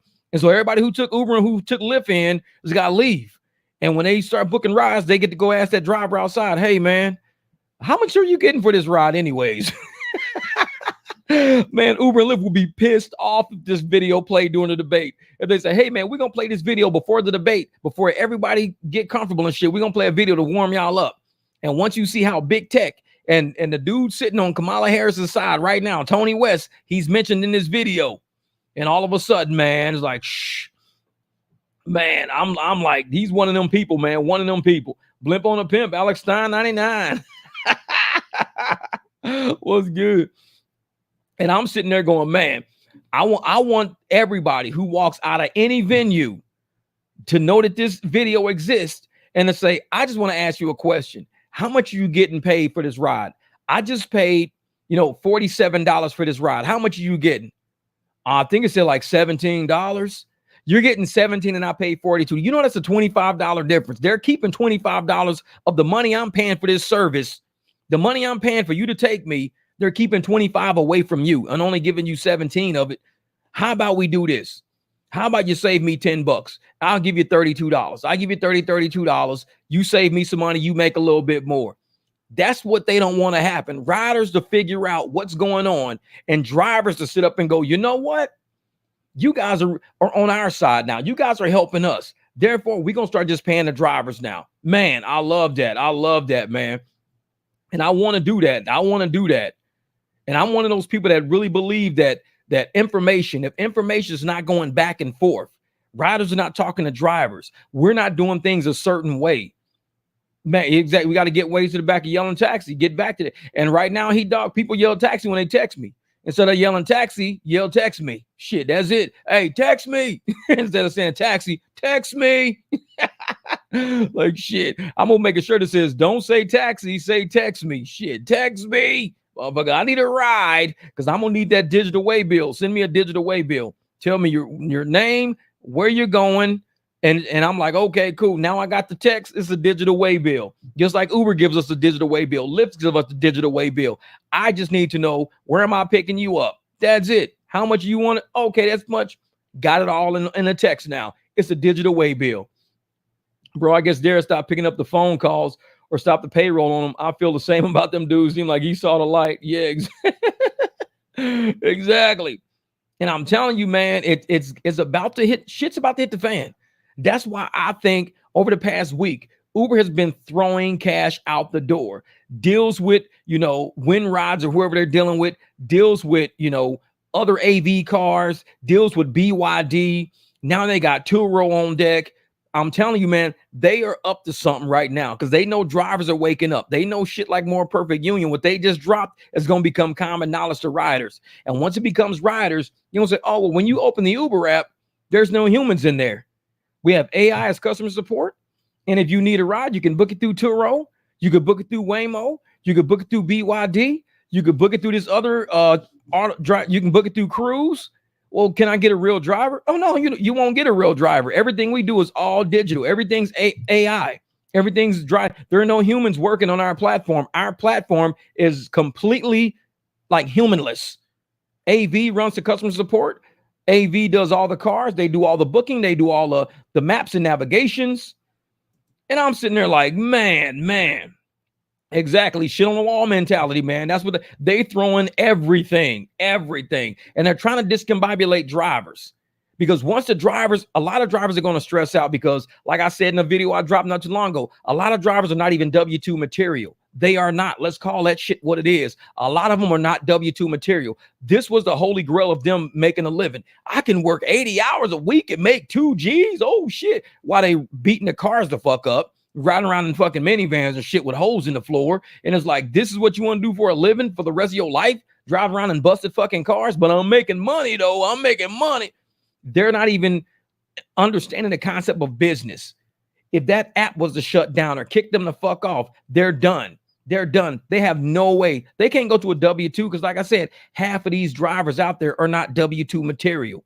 They will not be having an interview and being hired. They will not be clocking in and out. They will not be sitting in HR filling out a benefits package. They are not those type of people. A lot of these people are going to be at home trying to find a way how to get more EBT money. Because they can't drive no more. They're going to find ways to kind of hustle. A lot of people are not W-2 people, man. They're just not. And it's funny that Robin said Western AZ was crazy. I remember that. Yeah. And most of these people who are going to eventually leave the apps and everything are not planning on that right now. And that's what Uber is banking on. That's why the fares is in so disarray right now. Oh, yeah. Man, I be seeing $3 reservations on Lyft. And these people paying like $18, $15, and the driver's getting $3. Well, we're guaranteeing you a ride. I'm going to need that ride. $15. $15 is fine. I just need a ride. And the driver getting $3. And there's a pigeon out there willing to take it because some people are just that desperate to stay busy. I need to stay busy. If I make $3, it's better than making nothing. If I make $4, it's better than making nothing. Today, guaranteed, if Kev would have told me, Jeff, man, listen, I know you need somebody to take your client. Trust me, man, I would. But usually when I turn my app on at 5 a.m, I don't turn it off. I just do whatever rides they send me. I'm 100% AR, dude. I'm 100% AR. I couldn't fuck with him. I can't fuck with you, man. If you tell me you turn your app on every day at 5 a.m, you just turn it on and you just do 100% AR all up until noon before your break, then you can't help me out because I got clients that might need to be picked up and you can't turn your app off because you're 100% AR. I don't hang around people like that. And that's why I'm like, the 300. When I sit there and I know how Kev plays the game, how He Dog plays the game, how all of us play the game. This is why the 300 works the way it does. Why I know I can rely on my team. Why I can make a phone call going, hey, man, one of my clients need to be picked up. What time? I ain't got to worry about them saying, well, I turn my app on, man. I got 100% AR. I can't fuck that up. I have no cancels. I can't fuck that. I'm trying to hurry up and hit this surge today, man. I'm finna do this and do that. What's that? So concert left out last night, 11 o'clock, made 300 on 4 rides, total of 35 miles. Exactly. That's how we do right there, man. That's how we do. We don't play that shit, man. And when people see that you can make more money when you leave them apps turned off, don't let them apps gouge people. They're going to be paying money. They might as well pay you. And that's why the apps are trying to go towards everything being driverless, no human interaction whatsoever. They want robots to be their slaves because they know humans are like, we ain't just slaves. So they want immigrants to come over, be our slaves over here. Do whatever we tell you to do. If you do what we tell you to do, you can stay. If you don't do what we tell you to do, we're going to kick you out of the country. Oh, I'll do what you tell me to do, boss. I'll do what you tell me to do. America today, Kamala Harris even said, immigrants, she said something about immigrants are an advantage American can have or something weird like that. Like Americans are not willing to work the way an immigrant would work. So immigrants are our new secret weapon now to helping corporations. Immigrants are our new way to help America get out of debt. Immigrants are the new play to help us get ahead in world economics. So what about the American citizens? They're like, fuck them. We don't need them. We're corporate people. We looking for corporate profits. We're not trying to worry about taking care of no American family. You can go live up under a bridge. We're going to use immigrants now. So when we use immigrants, we don't got to worry about you no more because immigrants are the new advantage that America can have. That's exactly what illegals going to be slaves. That's exactly what Kamala Harris was saying. That's what she was saying. And a lot of people called her out on that shit. And I'm sitting there like, and y'all want to vote this lady? There's American people, Americans want to vote her in. And I'm like, do you not understand what this lady's even saying right to your face without you even listening? Immigrants are our play to success. We could use them. They said the same shit about slavery. They said the same shit about slavery. Slaves are our key to success. They could pick all this cotton. We ain't got to pay these people. We just got to keep them fed and strong enough. That's it. We ain't got to do none of these people. We ain't got to respect these people. These people willing to, this is our advantage. Slavery is our advantage. And I'm sitting there like, no wonder they're taking all these slave statues down all these days because they don't want people to remember what the hell happened. Remember, man, this is how y'all treated slaves, man. Talking about some slavery is our advantage. We don't got to pay these people. The Civil War was fought because people said, we're tired of you taking advantage of people. When England was the first one to, England said, we're going to abolish slavery. And they said, because England needs to abolish slavery, we're going to say slavery needs to be abolished in every colony and stuff like that and all that shit too. America was like, we don't want to abolish slavery. They was like, wait a minute, you don't have a choice. We're calling it illegal. There's no more slave trades. There's no more slaves. These motherfuckers was fighting. Democrats, Southern Democrats was fighting to keep people as slaves. That shit's coming back. And Kamala Harris saying it right in people's faces. She's saying, no. This is our, I'm going to see if I can find a video. I'm going to see if I can find it. She's blatantly saying immigrants are our new advantage now. We don't have to pay them a lot. We don't have to, they're our new economic advantage now. So, let me see. Advantage. Oh, yeah, she said it was an advantage to the United States. Damn it. Oh, wait a minute. Advantage to the United States. There it is. Where is this at? Where is it? Because I saw it in here somewhere. Wait a minute. Where is it at? Oh, man, I can't even find it now. And I don't want to sit here and look for it all day. The foot of immigration, the future of immigration. No, that ain't it. Where I know I'm gonna find it on the next one. And she says, she says they're our new advantage because we got so many of them here. Yeah, we got so many of them here. This is America's new advantage, y'all. We got to capitalize on all these slaves over here now. We don't got to worry about American workers no more. We got enough immigrants here. We don't got to worry about, Americans. We've got enough. We can use them to generate the profits we want to use. And I'm like, wow. And I'm telling you, man, these people out here, and they're like, yeah, let's vote for Kamala. Let's vote for her. I'm like, bro, do you even know what she's saying? She's saying that they're going to use immigrants as cheap labor, basically slave labor, to get America out of debt. that the United States can now take advantage of these people to get out of the debt that the Democrats created by giving all this money, over $200 billion to Ukraine for a war that nobody even knows if it's going to end or not. And Ukraine says, we don't know where that money is. We can't account for it. We can't account for the weapons. We can't account for the cash. So where'd the money go? Well, the Democrats sent it to us. Well, how do you know how much they sent? Because they told us how much they sent. There's no accounting for it. Well, we don't know how much they sent. They just told us it was like over 200 something billion. Okay, can you count it? We can't count it. So they're just saying 200 billion. So you say 200 billion. So when we sit in America looking for $200 billion and we can't find it, they're going to just say, well, we gave it to Ukraine when they really didn't give it to you. They got that shit somewhere. They probably gave you like 90 billion and there's $110 billion somewhere in accounts all over the fucking place. But you're going to keep saying 200 billion because that's what they told you, but you can't account for it. I would never tell somebody, never say, hey, he just gave me $100 if he really didn't give me $100. I want to see the 100 in my hand and I want to count the 100. Because if you say, Jeff, how much money did I give you, man? I counted 30. Man, I gave you 100. Well, I counted a 20 and a 10. That's what you put in my hand, a 20 and a 10. Bro, I gave you 100, man. Tell him I gave you 100. You gave me a 20 and a 10. I counted it. It was a 20 and a 10. Man, I gave you 100, man. See, so apparently you're lying to some fucking body. Because if I say, well, I can't account for it, I don't know how much you gave me. But I'm just going to say you gave me 100 because you're telling me to say that you gave me 100. I'll say you gave me 100. And that's what Ukraine is doing right now. What up, Severe? Ukraine is doing that right now. Hey, they gave us $200 billion. Really? Where is it at? We don't know. We can't account for it. Then how do you know it's $200 billion? Because they told us it was $200 billion. Oh, so they told you it was, so you just believe it. Yeah, they said it was $200 billion, and that's what they gave us. Do you have $200 billion worth of shit? I don't know. I don't think so. Then where's the money at? We can't account for it. If you can't account for it, how much can you account for? We don't know because we haven't even started accounting for anything. So you don't really know if you got 200 billion. Well, they said we got 200 billion, so we saying we got 200 billion.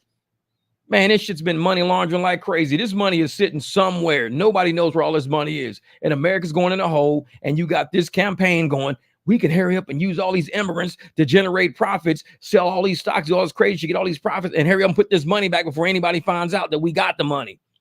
That's what this whole shit is, man. Yep, black budget, missing money, children, man. All is heat dog right now. All of this is going on right now. A human, and that's why when people are born, you're given a social security number. Now, when you're given that social security number, that number is worth money because it applies to a human life. That number applies to a human life and all of the consumption, taxes, wealth, debt, everything that social security number is tied to. There's a human life tied to that. So you say that social security number is worth X amount of dollars. That social security number is worth, $7 million. Okay. Every social security number we put out is worth $7 million. So if you have this many people born or this many children you have, because we got missing children now. So we got this many children, whatever. We've got all this money because we own people now, because we're going to apply social security numbers to people that we own, and that's going to generate commerce.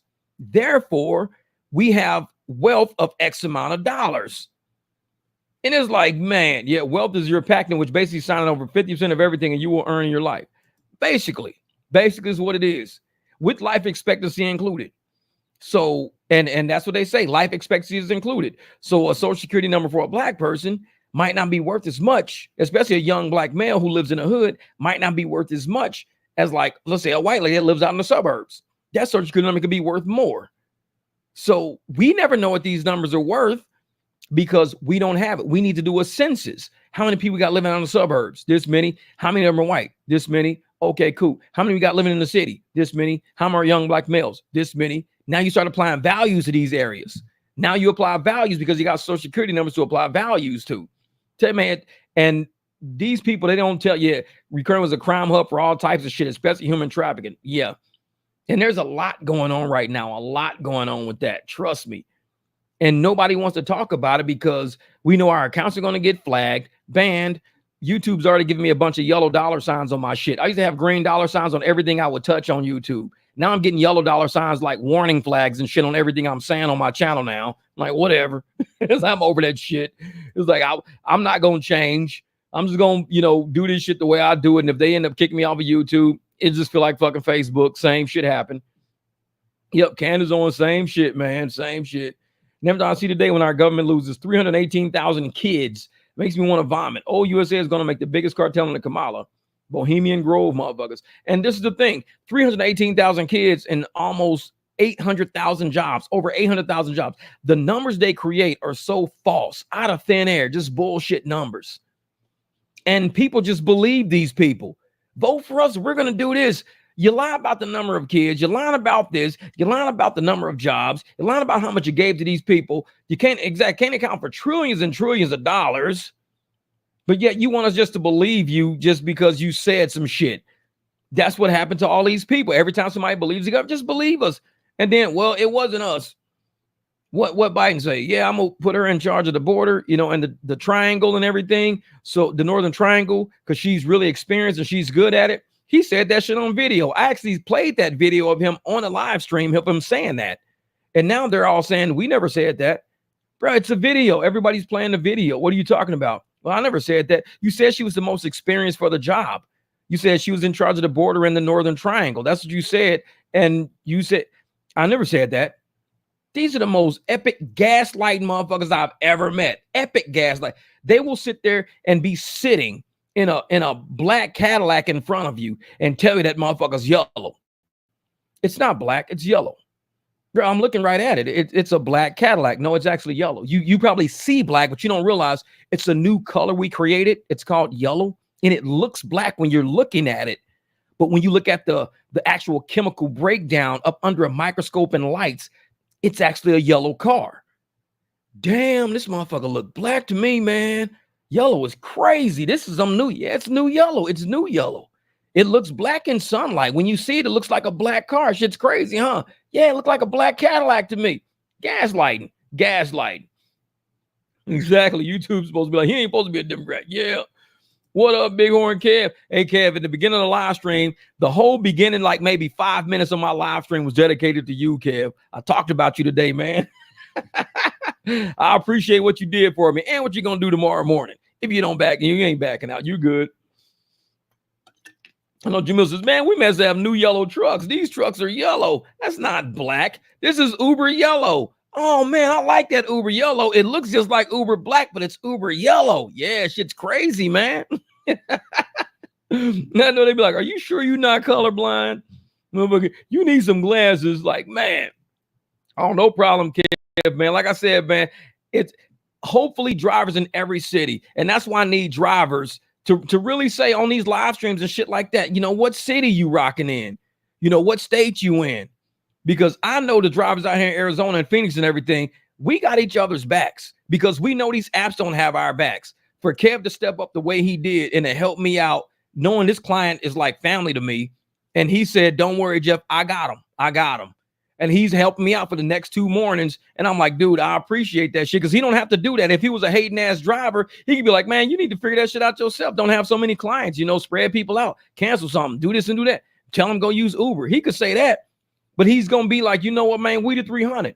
I got your back, man. We're not a big group. We're not, a group of 300, 400, 500 drivers deep out here, man. It's only a handful of us. We got to have each other's back. And we'll grow as time goes on. We'll get more drivers. But for him to stay up and do that to me, man, I appreciate that shit, man. I appreciate that. I said, what up, Kev? Yeah, man. This is wax up, Bighorn Kevin. Instead of what's up, he said wax up. Jamil didn't say what's up. He said wax up. We going to the strip club, Kev. Wax up. Motherfucker, get that grease out. We finna go have a jelly wrestling convention at the con. Motherfucker said wax up. Jamil's funny as motherfucker. That's motherfucker. He said, that's auto type. I didn't mean that shit. You motherfucker, everybody was saying, what's up? What's up? Motherfucker said, wax up, goddammit. Put that shit up under your arms. You better grease your motherfucking ass down and come on down to the strip club. He better make Kev dance for dollars. Man. That's funny shit. He said, get that olive oil. Wax up, baby. Y'all got me crying.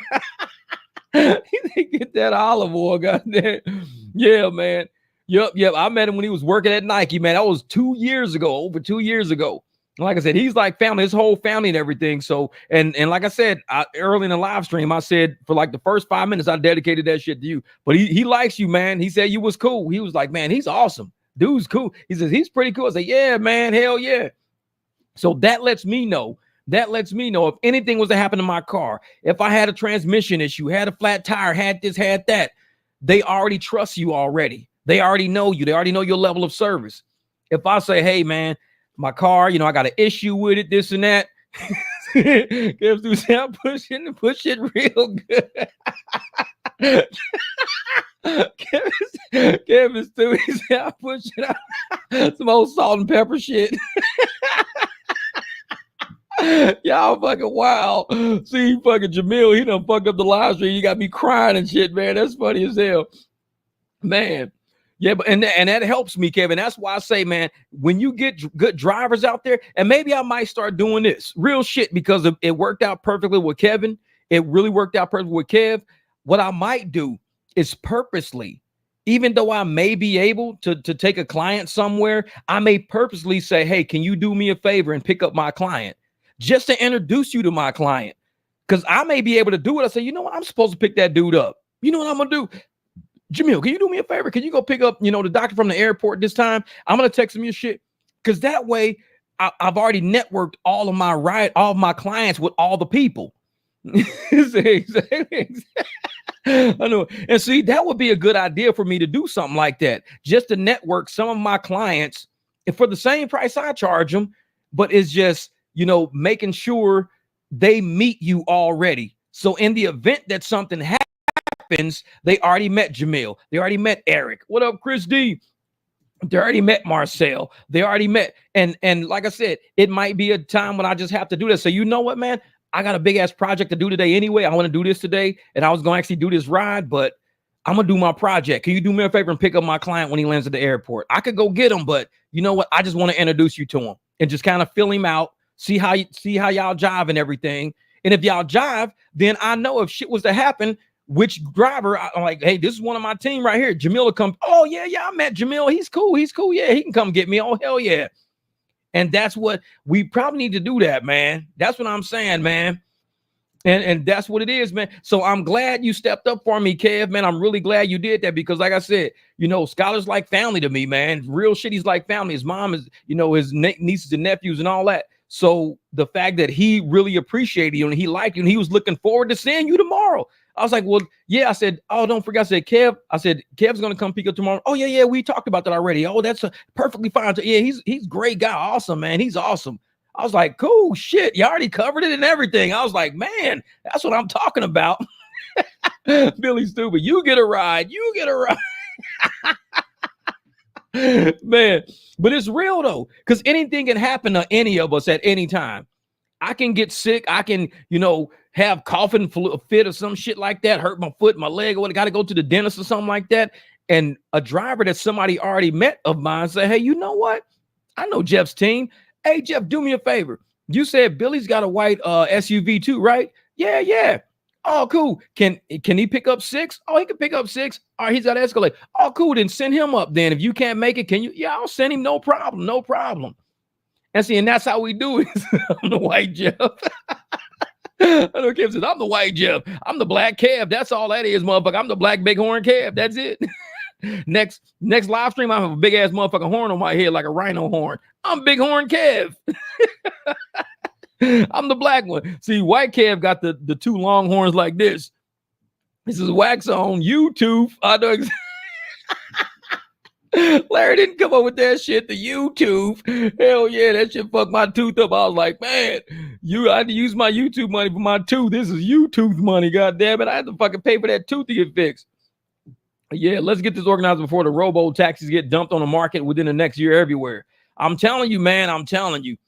And that's the thing. Drivers just need to talk to each other, man. I know my man Thomas, he's got a black Escalade down in San Diego. So I want to link him up with, Nice Boy, Dom, all you guys in San Diego.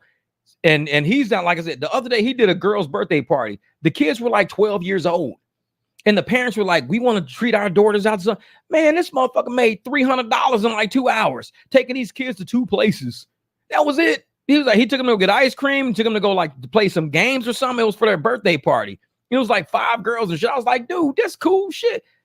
And he's down in San Diego with a big old Escalade. So definitely, man, we gotta do that, man. We've got to do it. If we don't, and like you said, Mr. Gambit, other cities got to start linking up. You know, just even if you got like 5 people in your group right now, just 5, the city is too massive. We've got millions of people out here, millions. And I haven't met a lot of them. Many of them, probably, I haven't met probably 99% of the people, like 99.5% of the people out here, I probably even have met. So just me going places, meeting other people, talking to other people, knowing I got a whole team behind me, I can have all these people as my clients. And even if I can't take them, I could just make a phone call. Eric, hey man, Wednesdays, what are you doing Wednesdays at like 4 p.m. every day? Nothing. Cool. I just met a lady and she needs a ride every day at 4 p.m. I can't do it. Oh, let me send you her number. Like Kev, when I hit up Kev, I send Kev the pickup location, the drop-off location, and I send him my client's phone number. I said, these are the 3 things you need. That's it. With those 3 things, hey, you will get it figured out. You will get it figured out. So they figured it out. They worked it out. And now it's like, dude, now Kev's in now. So I know for a fact, if he hits me up, Skyler, hey, Jeff, man, you know, is there any way you can pick me up from this, you know, today? Is there, I'm like, bro, you know what? I'm actually, I'm way down by South Mountain right now. Hit up Kev real quick. Because Kev, because I know he does rides and everything. He might be done with his day. Oh, let me hit Kev up real quick. Yeah, hit Kev up real quick. We're keeping our people off the apps. And it doesn't make a difference whether or not I get the money or the people on my team get the money. Uber doesn't get it. That's all I give a shit about. That's really what I care about more than anything else. Uber don't get it. So it's like, as long as my people are eating and saying, hey, man, Jeff, if you can't come get me, I'm going to call somebody on your team. I'll be like, please do. Do not use Uber and Lyft. Don't. If you do, I'll be pissed off. Knowing I got a team, knowing you called Uber and Lyft, I would be pissed off. It's like, don't feel bad because you ain't. This shit is not about me making the money. It's about my team staying focused on what we trying to build out here and really getting it. If I can't come get you, shit, it's because I'm probably too busy. I could be asleep. My phone and shit go. But if I got someone on my team, hey, I'm trying to reach Jeff. Kev be like, man, Jeff probably ate and his ass is taking a nap right now. What do you need? Oh, well, I need somebody to come pick up me and my daughter. We're at oh, well, shit, give me about 15 minutes. I'll be there. Thanks, Kev. When I wake up, I'll get a text from Kev. Hey, Jeff, while you were asleep, I picked up one of your clients, man. You was not like, hey, appreciate that. Don't let the motherfuckers take Uber and Lyft. You better not tell my client. Why don't you just call Uber and Lyft, man? Don't tell my client that. It's like, man, if you ever have clients who want to be in a picked up busted car, let me know. No, Jesse, he's up. See, Jesse's up north. And what I like about Jesse's car, he's got screens, LED lights. He's more like the party. He's like, if you want to have a party, have a good time type of car, Jesse's the one to call. So, Jesse, you need to get down here by ASU, man. I got a lot of ASU kids in my phone. And I'm telling you, when they get to calling me, like this one kid, Olivia, man, this girl called like 2-3 times a night. And she always called at the last minute. Hey, Jeff, can you come pick up me and my friend? And she'll send a picture like this. They're all standing in the background and shit. And I'm like, actually, I'm like right in the middle of something right now. Oh, okay, we'll try something. I'm like, these kids, man, that's why we need more people by ASU. Nobody I know is by ASU. Me and Lawrence used to sit at the Jack in the Box by ASU all night and just do rides. That's it. Nobody goes by ASU no more.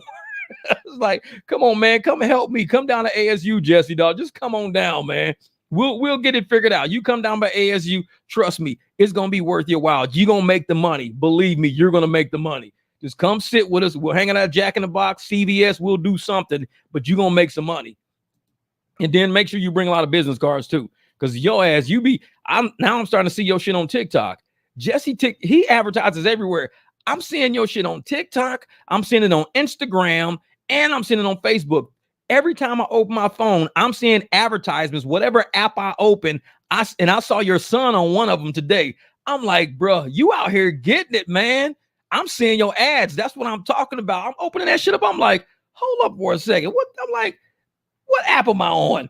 He's on TikTok. Damn, hold on. He's on IG. And man, I'm seeing your ads everywhere. You taking over out here. I like that shit, man. Says what the big kid get block ban. Fantasy say, building that network before you know it, have a whole MicDropBBQ luxury base in AZ, pull with some grilled dusty donuts. I know you want a hot dusty donut, damn it. You can have a hot dusty donut. Like a melted glaze and shit all in his lap. So Jamie lives at ASU. Yeah, because she lives right. She says she lives somewhere in that area. So we're going to end up definitely having to pull her in. I don't know if she works nights. She says she don't work nights, but she does days. Actually, she does days. So yeah, we'll have to get her. Yeah, ASU's no tips, private rides. Yeah. And I'm going to tell you the other night, man, when I took them kids, and they said, can you take us to Taco Bell? I was like, cool, I'll take you out of Taco Bell. No problem, man. Motherfucker straight slid me a $20 bill. Bam. I was like, this is early in the year, though. These kids got money right now. They got money right now. But it's like, once the year starts going, they done been to Casa too many times, and they done smoked a bunch of weed. They're going to be out of money. So you got to get by ASU now while they're liberal and they're giving out money. Like, hey, motherfucker, my Uber's cool. Here, $20 here. It's like, thanks. This is nice, Jeff. Got me wanting to move to AZ. Man, I'm going to tell you right now, brother, real shit. I don't care how many drivers come to AZ. I want drivers who say, I want to come here and I don't want to work the apps. Those are the kind of drivers I'm looking for. I want to come and I don't want to work the apps. I'll give a subscription to Hum so I can get that damn commercial insurance if I got to. Take some Hum pings every once in a while when they pinging and ain't nobody picking them up. But I do not want to fuck with Uber and Lyft. I will take any driver that's like that over a pigeon any day. Pigeons out there. Oh man, I'm gonna do 192 trips this week. Get me a $30 bonus, and I'm gonna try to get me some search. I don't want that shit around me. I don't. Nope. If you send me a driver, says, man, I just want to make sure that I'm taken care of when these apps deactivate me. What do I got to do? Get commercial insurance, download Hum. Okay, cool. Make sure, you meet up Saturdays or Fridays, Thursdays, if you're in this area, talk to drivers, see what people got going on. Because like I said, Ruben showed up. He had a whole sheet of motherfuckers saying, hey, man, if anybody wants some clients off of this sheet, this is the area they live in. This is their phone number. You can start working on it right now. This is how we do drivers out here, man. We give clients to other people because we have too much to do. There's millions of people in this city. Opportunity is jumping. I was on a live stream last time I was on a live stream. My client texted me saying she was on an airplane. I got the live stream and I opened my phone up and it was at 4 p.m. She texted, hey, I'm getting on the plane. I was on a live stream. I didn't even see the text. I got the live stream like 5 something. As soon as I got the live stream, I was like, holy shit, she's landing in about an hour. I was like, damn. Oh, thank you, Big Horn Kev. I appreciate that, brother. Say, Jeff, that was a good hookup. Much appreciated. Like I said, at the end of our text, drivers helping drivers is what we do. Real shit, brother. I appreciate the super chat, man. You ain't got to do that, but I appreciate the fact that you do that, man. That's much love and respect on that. I'm always going to look out for you, brother. Real shit. Because you've been day one supporting this channel. Day one doing that. I have no problem telling my clients, Kev is going to come get you because I got a prior engagement. I got stuff to do. And like I said, for the fact that you showed up and you helped out people that was like family to me, man, and you doing it tomorrow. Morning traffic sucks. It sucks, bro. If you didn't do this, you know what I would have to go through. I live by the airport. I would have to get to where you picked him up today and then come all the way back to where I live. You know what I would be going through. You are helping me so much. You have no idea. Well, you do have an idea. A lot of people, they might say, well, he's just picking somebody up. No, you don't understand, man. You got to go on McDowell. You got to go on Thomas. Dude, I took Thomas all the way down today. I think where did I go? I took it to the 101. I didn't take the 51 back. I took Thomas east all the way from where I've all the way. Got on the 101, got off at McDowell, took McDowell all the way, and then turned to McDowell, took McDowell all the way to Gilbert, and then went down Gilbert to get to his house. I never touched the highway. That's how bad it was. So and that was on the way home. Imagine me having to do that in the morning and the night. You took serious stress off my plate today, brother. I appreciate that, man. I appreciate that. Like I said, I don't mind splitting the fees with you.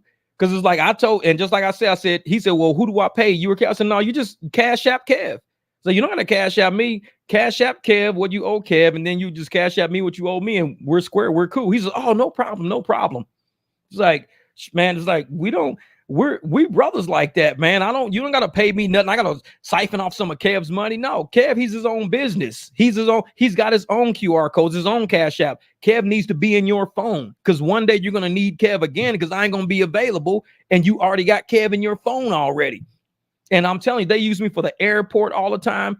They use me for going to and from work sometimes whenever he's like running super late and he can't get home or whatever. Dude, I'm telling you. And that's what you help me with right now, brother. I appreciate that. That's what you help me with right now. And like I said, I think a lot of drivers out there, if you listen to this live stream, trust me, we're not in competition with each other. Don't think that. Drivers out there, oh man, I make more money than you. I do better than you. I'm so better than you. Look how much more. We ain't like that around here. I say, I don't want my clients on the app. Can you help me? That's it. That's it. And last night, Kev hit me up. He says, hey man, this is Drivers Helping Drivers. He said, don't. And I said, dude, I appreciate it so much. He said, no problem, man. This is Drivers Helping Drivers, brother. I said, thank you, my man. He said, he's in mine, Skylar's Jeff's writer. Well, you might want to put him in as Client Skylar. Just put Client Skylar. That way, when you type in the word client, all your clients pop up and you see Skylar's name in there. You don't got to put Jeff's writer in there. It's cool that you know where you got him from now, but I don't know any other Skylars. So I just got him as Client Skylar. That way, when I hit the word client, all my clients pop up in one big list and I can see how many people do I got. And that way, if it comes to the point where I got to, do something different, man, yeah. Exactly, Bill. We're all talking and sharing because that's what it's going to take. If we're going to come out here and we're going to do our community, the Phoenix community, West Phoenix, East Phoenix, South, Chandler, Scottsdale, if we really going to do this for real, then we need to step up. Like for real. This is not about me being better than anybody. This is about me making sure that the circle around me knows I'm here for y'all. Y'all here for me. Kev didn't drop the ball today. And when I was stuck in traffic, the 143 was jacked up and now everybody sees how the 143 is jacked up. But I was stuck on the 143 in crazy traffic. I didn't even make it to Broadway yet. And I told Jamil, I said, Jamil, can you do me a favor? Can you take this client? And his client was landing in 2 hours. He was like, I got you, bro. Don't worry about it. I'll take him back. I got you. He could have said, nah, man, because I already made the decision. I'm going to go eat me some chicken over at fucking Lolo's Chicken and Waffles. I'm going to go eat me some food real quick. Because you know him. Fucking Jamil be riding around looking for food all the time. So it's like, man. But Jamil was like, no, I got it. Jamil said, just go back home. Don't worry. I'm already at the airport. Just go back home. Bruh, I made that left turn so quick when he said, just go back home. Because I was not going to the right and I couldn't go north. I was stuck. He said, no, just go back home.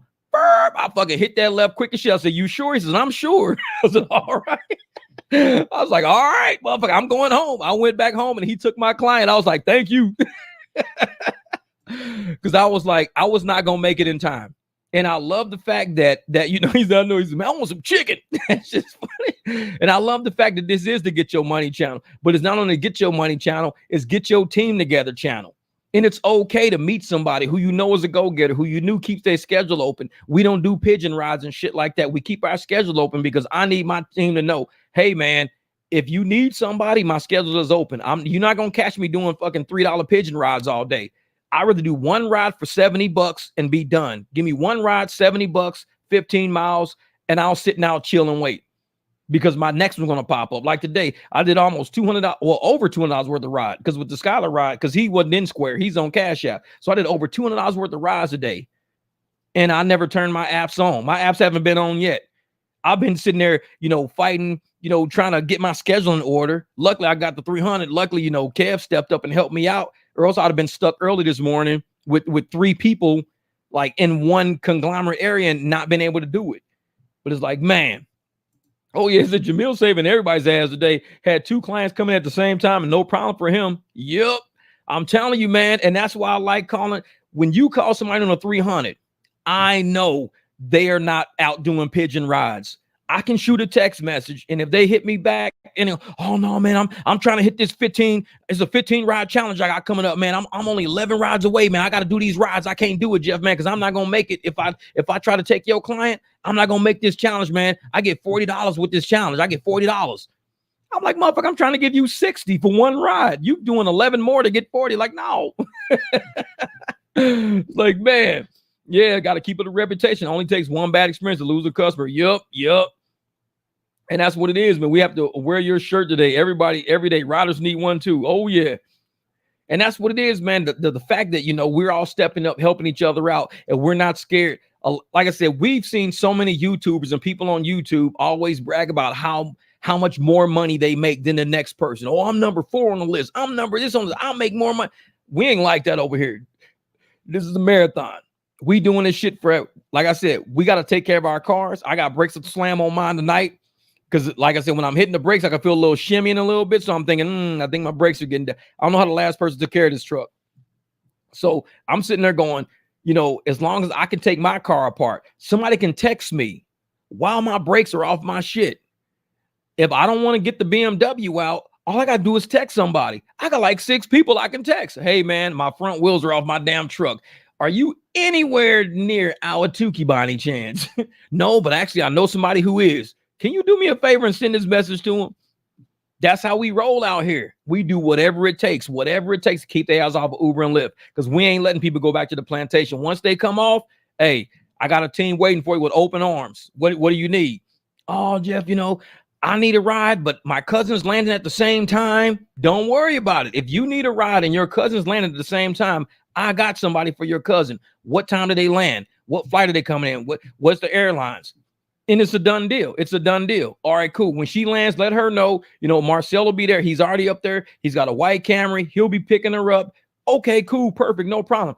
Get Marcel the information. Marcel will know, text her when she gets off the plane. I'll be there to pick you up. And it's like we're dispatching each other. That's what it's starting to feel like. We're dispatching each other to our rides because we can or can't make it to certain shit. I'm dispatched. I'm a driver, but I'm also dispatched. I'm like, Kev, can you do me a favor? Here's a phone number, a pickup address, and a drop-off address. Kev's like, got it. It's like, cool. This is Marcel. We're the coalition of drivers that help each other. And you know I do anything for you in the 300, Jeff Bighorn and Ruben Suave. Ruben Suave. That's my guy. I don't have the heart to tell Jeff I couldn't do the ride because I had to cancel my black lesbian weave appointment. Kev is sitting in the chair getting fucking weave in. This mother like, I got a black lesbian weave appointment. I gotta wax up later. I gotta fucking wax up later. I gotta get to the club. Fucking shit, man. That's funny. Fucking Jamil with that fucking wax up. I gotta wax. That typo's gonna kill me forever, man. Fucking wax up. I know he's nuts. Hey, Greg, real shit. Not like Uber and Lyft for destroying our family. Yeah, man. And that's the thing. I want more. That's why I love the fact that More Perfect Union video came out. If more drivers realize Uber and Lyft are not your friends, they're going to destroy you, destroy your car, destroy everything they can to take money from you and rip and run. You've got to build with somebody in your area. Like I said, I got Dom's information. I got Nice Boys Win information. And I got Thomas's information. Those are 3 San Diego drivers. Plus Adolphus is out in San Diego. If I can send all their information in one email, that way they can start connecting out there. They can all meet up. They can have coffee, you know, one day a week, maybe just kind of share stories, trade strategies. If somebody's got a client that they've been having issues with, man, I got a hard fucking time waking up at 3:30 in the morning, man. It's killing me to wake up at 3:30 in the morning. Bro, I'll do it 3:30. I'm just ending my night. I'll just do it on my way home. Oh, for real? Shit. Give it. All right, I'll text her tomorrow. You'll start picking her up. Yeah, I'll do it. No more. I'll drop her ass off at the grocery store, her job every morning, 3:30, because I'm ending my night. And that's how drivers need to network. You don't need to stress. Don't make this shit. This is not driving on the apps. This is not stressful. The money's going to be there. Don't worry about the money. It's going to be there. And so many people are so used to looking at the end of the week, looking at their Lyft. Ooh, look at this big money on Lyft. But they don't show you the number of miles they drove, how much gas they fucking got, if they replaced a tire, if they carpets all fucked up. They don't show you all all they show you is that one number. What did it take to make that number? Guarantee it took a whole lot more to make that than to make our numbers. Because I could show $350 after like 2 days of driving, $350. Probably went about 70 miles total. That's it. Just like Time to Wake Up. He did rides after the concert. Probably went like 50 miles. That's what we show. No wear and tear on our cars. It's not beating our shit up. We just taking care of everything as we go along. You want to be a smart driver out there, because the apps are not trying to do that to you, man. They're not trying to do that to you. They're trying to beat your car up and have you rent from them. And once you rent from them, you're now paying them to work, because every week you got to put money into their pockets just so you can work, while they're charging you for insurance, while they're charging you fees on top of fees. And then you turn around and you're paying them for a car as you paying your car off that's broken now. It's a poverty trap, man. Driving on these apps is a poverty trap. We can't do it. Oh, Marcel, welcome to the club, brother. Welcome to the 300. He's like, hey, I'm in the mix now. And then she's gonna be contacting you every time she needs your service. Oh yeah. And that's the thing, man. And I really appreciate, how we look out for each other by going, like, tomorrow we'll all be on a Zoom call tomorrow, but Saturday we all wake up and, like, I try to make it last night. I think I slept in, but we all try to wake up and we hang out 2, 3, 4 hours. You know what I'm saying? Just coffee, chatting, talking. You've got to do that with the drivers in your area. There are too many drivers out there trying to take on this industry by themselves. They're not out there trying to link up with another driver. Hey man, what days do you drive? Okay, cool. So if I got a client that's days, then I can send them to you. Yeah, you can send them to me if you're days. I'm like, all right, bet. What up, JP? Hey, what up, Wayne Jr.? And you got to let people know, because, like, I know Kev is mornings. If Kev was late nights, I wouldn't have asked him to pick up, Skylar this morning, because he would be late nights. Kev is main mornings. So even when I met the one guy that Kev takes every morning at 5 o'clock in the morning, was Gilbert. Gilbert's his name. Kev takes Gilbert. I picked up Gilbert because I was finishing my night one night, and I was way out to the east. I was finishing my night. I got a ping. So I picked up Gilbert to bring him to work. It was like 4 or something in the morning. I'm like, bro, I ain't getting up at no 4 or something in the morning. Kev's been taking him ever since. Kev takes me to work every day. I'm like, I'm a night driver. There's no way in hell I'm gonna be able to get up that early. No way in hell. So that's what I mean. When you learn your driver schedule in your areas, that kind of opens up the play field for how you can market. Because I'm one of those people that say, hey, you know what? I know I got morning people. Eric, he's airport. Eric loves airport. And he don't have no problem. See, when I drive the BMW, I don't really do airport. Eric loves airport. He does it all the time. So I'm like, cool. Eric loves doing longer trips too. So he'll hit the 303, 202, 101. He'll hit all those highways. So it's no problem when you know you got somebody to do a long trip and you got Eric. It's like, all right, bet. He's up on bail. All right, bet. Got you.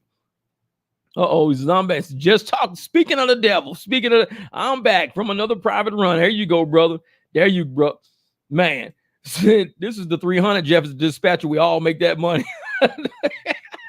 I'm just kicking out rides, man. Like, no, and that's the thing, though. If I know that there's a lot of people in this city that need rides, and I'm gonna be real with it, because y'all know how we listen every Saturday. We listen to people talk in our meetings about how they don't know how to sell a ride, how they don't know how to sell themselves.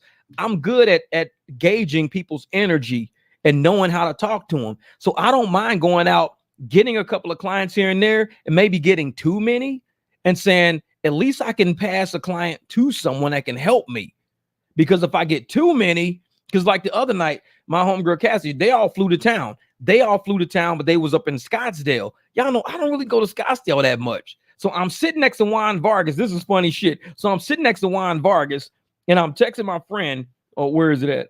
Oh, here's this. It's funny, come to think of it. So I'm sitting next to Juan Vargas. I'm texting my friend, and I said, hey, I'm going to introduce you to my buddy. So I'm texting her. I said, hey, I'm going to introduce you to my buddy. So I sent a picture of Juan's car. There's Juan and Heat Dog sitting on the back of the car right there. So I sent her a picture of everybody. Then that's me and Juan at the bottom right there.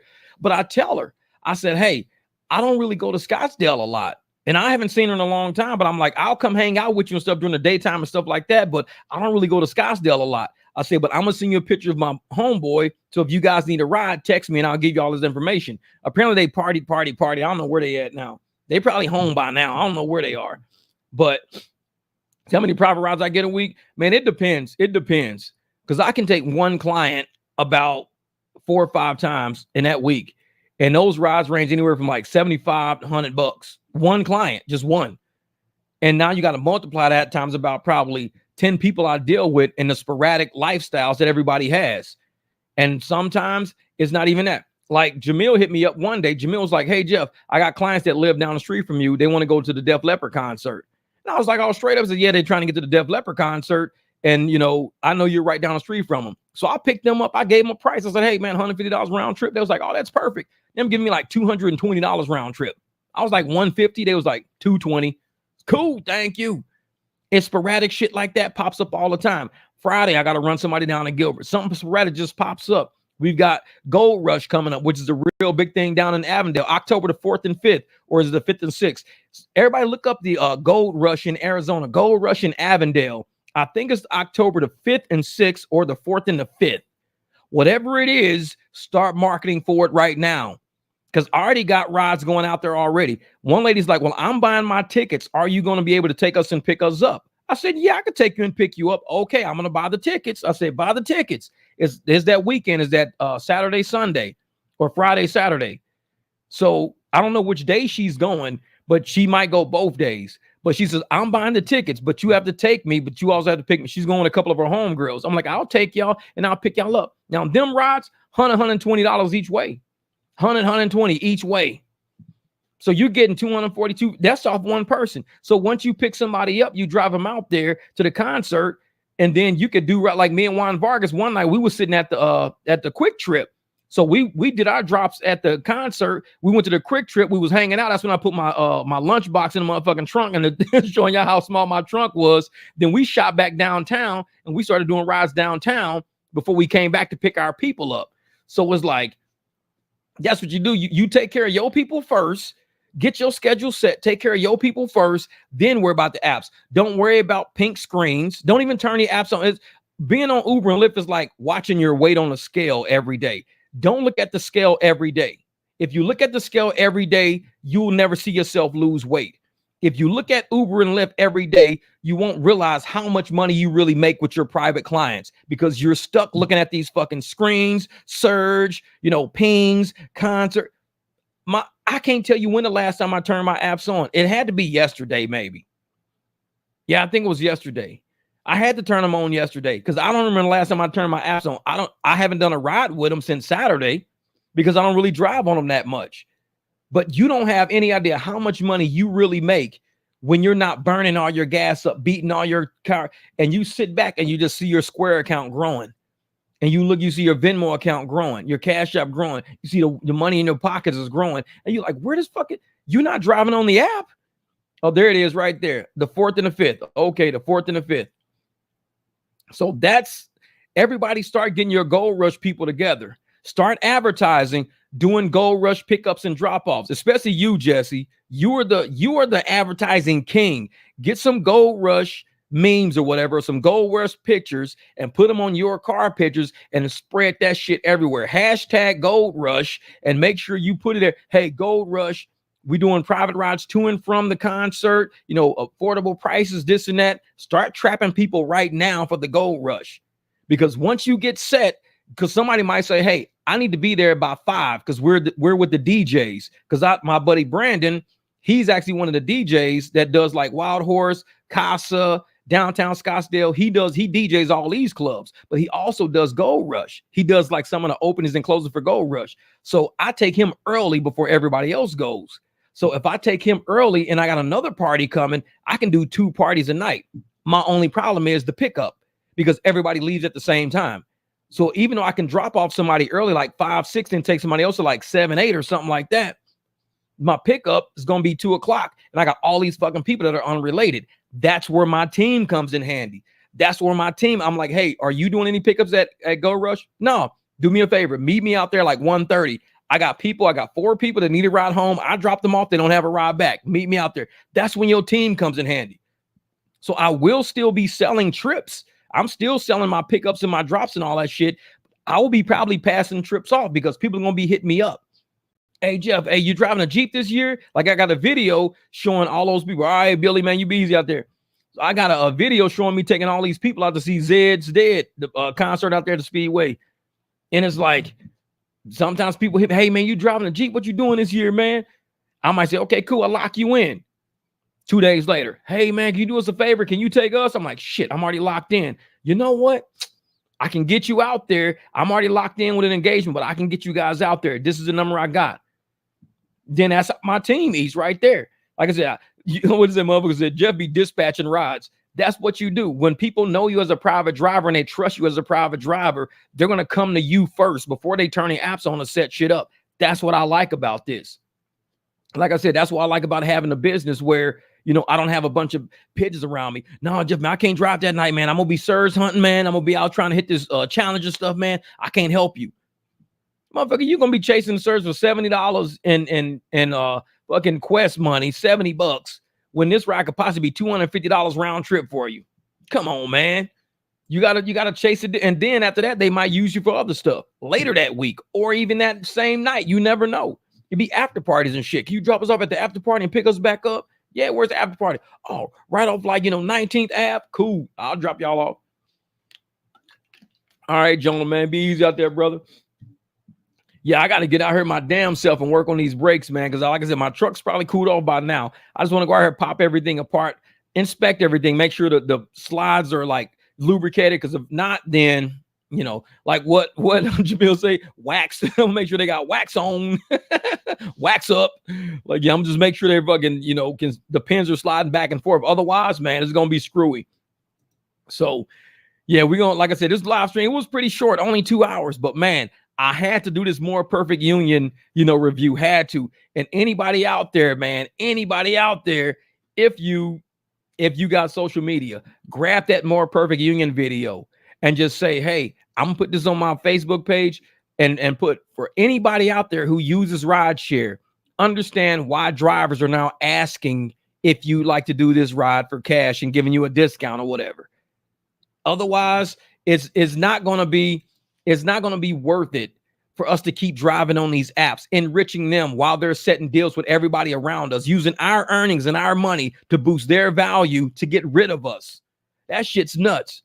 It's like you sitting there, let's say you had a girlfriend and you sitting there getting her all pretty and shit. You putting her makeup on, you got her some nice heels on, you buying her some nice jeans, you got her some nice shirt on, then she goes on a date with somebody else. That's basically what Uber and Lyft's doing to us right now. We making they shit look good. We driving on their apps, giving them all these profits, all this shit. And they turn around going out the house. Oh, yeah, thanks for dressing me up. I got a date with somebody. What the fuck you mean you got a date with somebody?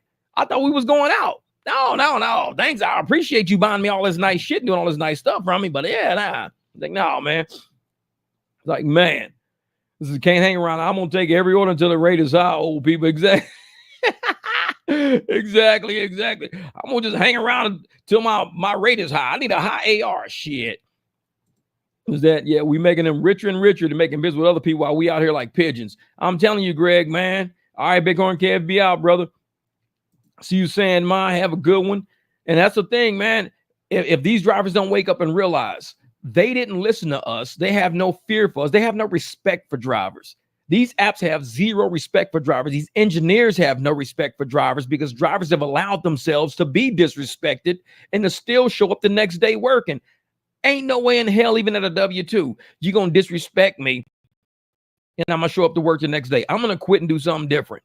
I basically quit driving the apps. I'm still sort of driving them. I just don't really turn them on a whole lot because I've got so much going on with private business. I got so much going on with making sure I'm getting what I'm worth out here and I'm fighting for my worth.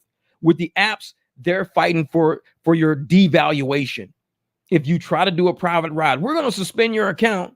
If you try to get more money, we're going to, deactivate you. If you fight for your value on their apps and they're fighting for their own value on your back, it's a bad business deal. It's a bad business deal.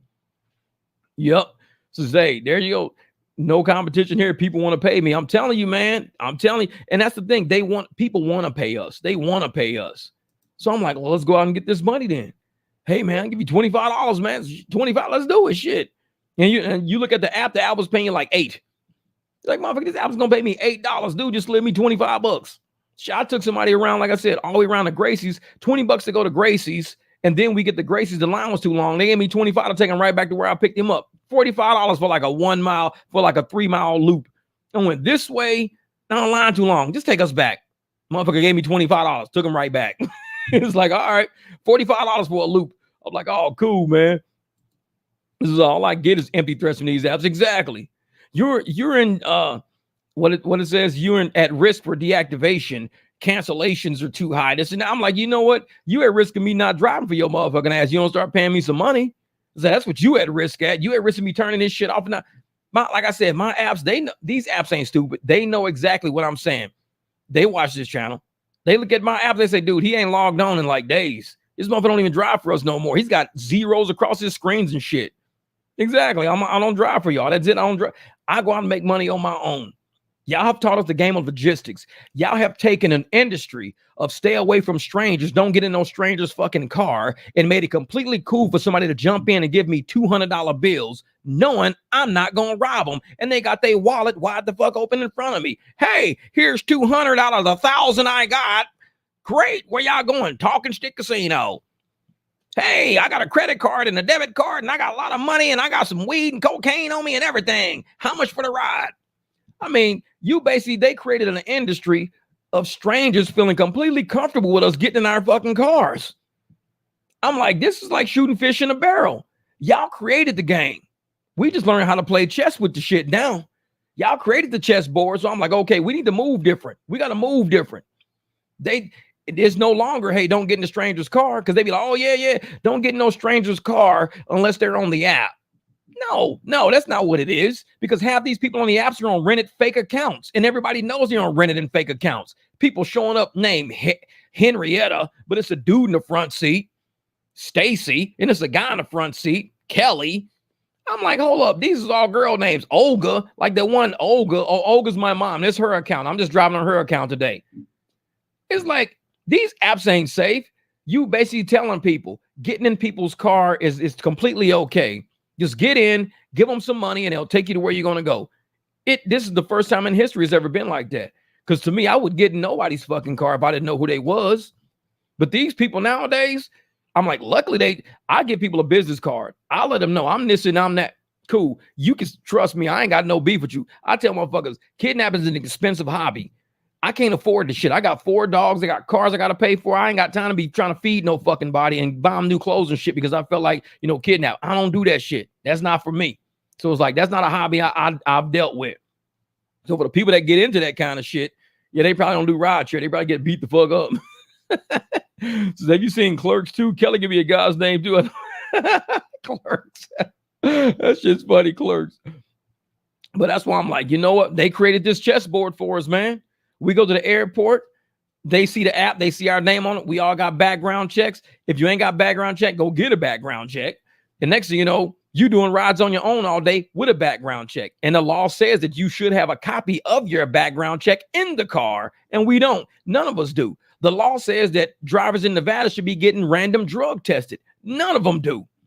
So nobody's following the law. And these people are just doing whatever the hell we want to do. And we getting money from it. And they getting money off of us from it. So it's like, man, so that's what I'm saying. Taking risks, getting these crappy ass car with squeaky ass brakes. Exactly. And it's like, that's why I'm like, I got to go out here and fix my brakes right now. I think they probably at like maybe 30% because I'm stopping and I could feel some feedback. And I'm like, no, I shouldn't be feeling feedback on some nice clean ass rotors. Either something stuck in my brakes or these motherfuckers got to be replaced. One of the two.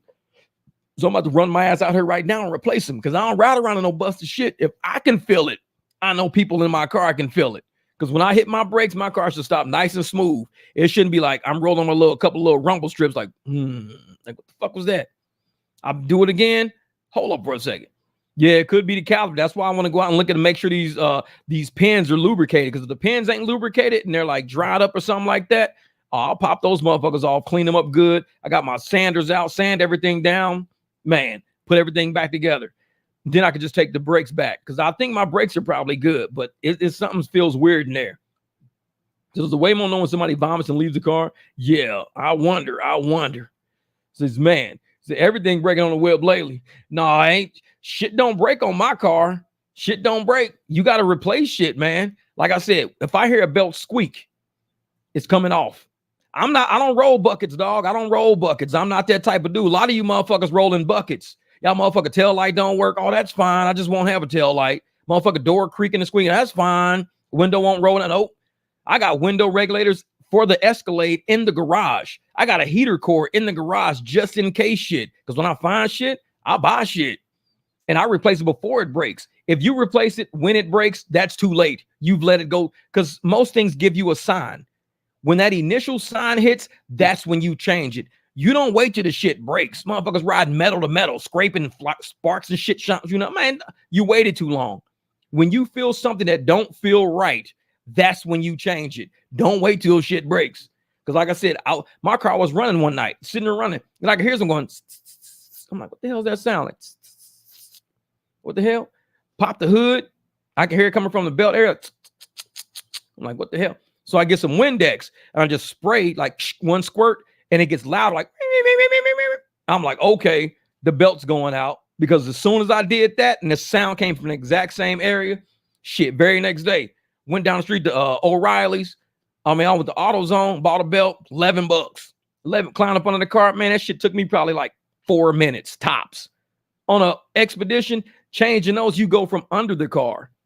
So all I did was just jack it up a little bit, roll up on it. You look up, the belt's right there. The tension is right there. Just put like an 18 millimeter socket on there. I think it was 17. Just turn that shit. The belt loosens. You take it off with one finger. It drops.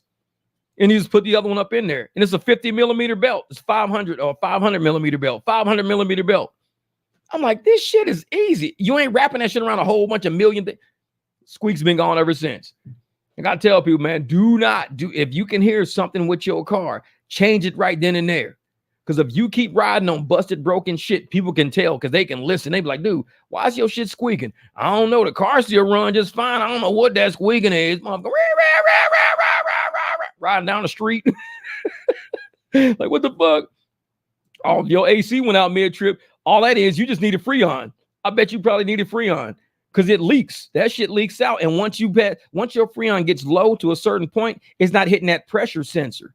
So it's not going to engage. It protects itself by not engaging. The clutch won't engage. So as soon as you add a little more Freon, the clutch will engage, because the pressure sensor now can feel it. It'll engage. Shit works just fine now. It's like, holy shit, I thought my AC broke. And motherfuckers will tell you, oh, yeah, it's going to be like $3,000. What you mean $3,000? Yeah, AC is just blowing out hot air, man. It's blowing out hot air. You look at a thing, turn the air on. Turn the air on. You don't see the clutch engage. Clutch ain't engaging. Yeah. So that means the AC is not working right now. It ain't got shit to do. So I'll tell you what, let's pump some Freon into it. Pump the Freon. Turn the AC on. Clutch go.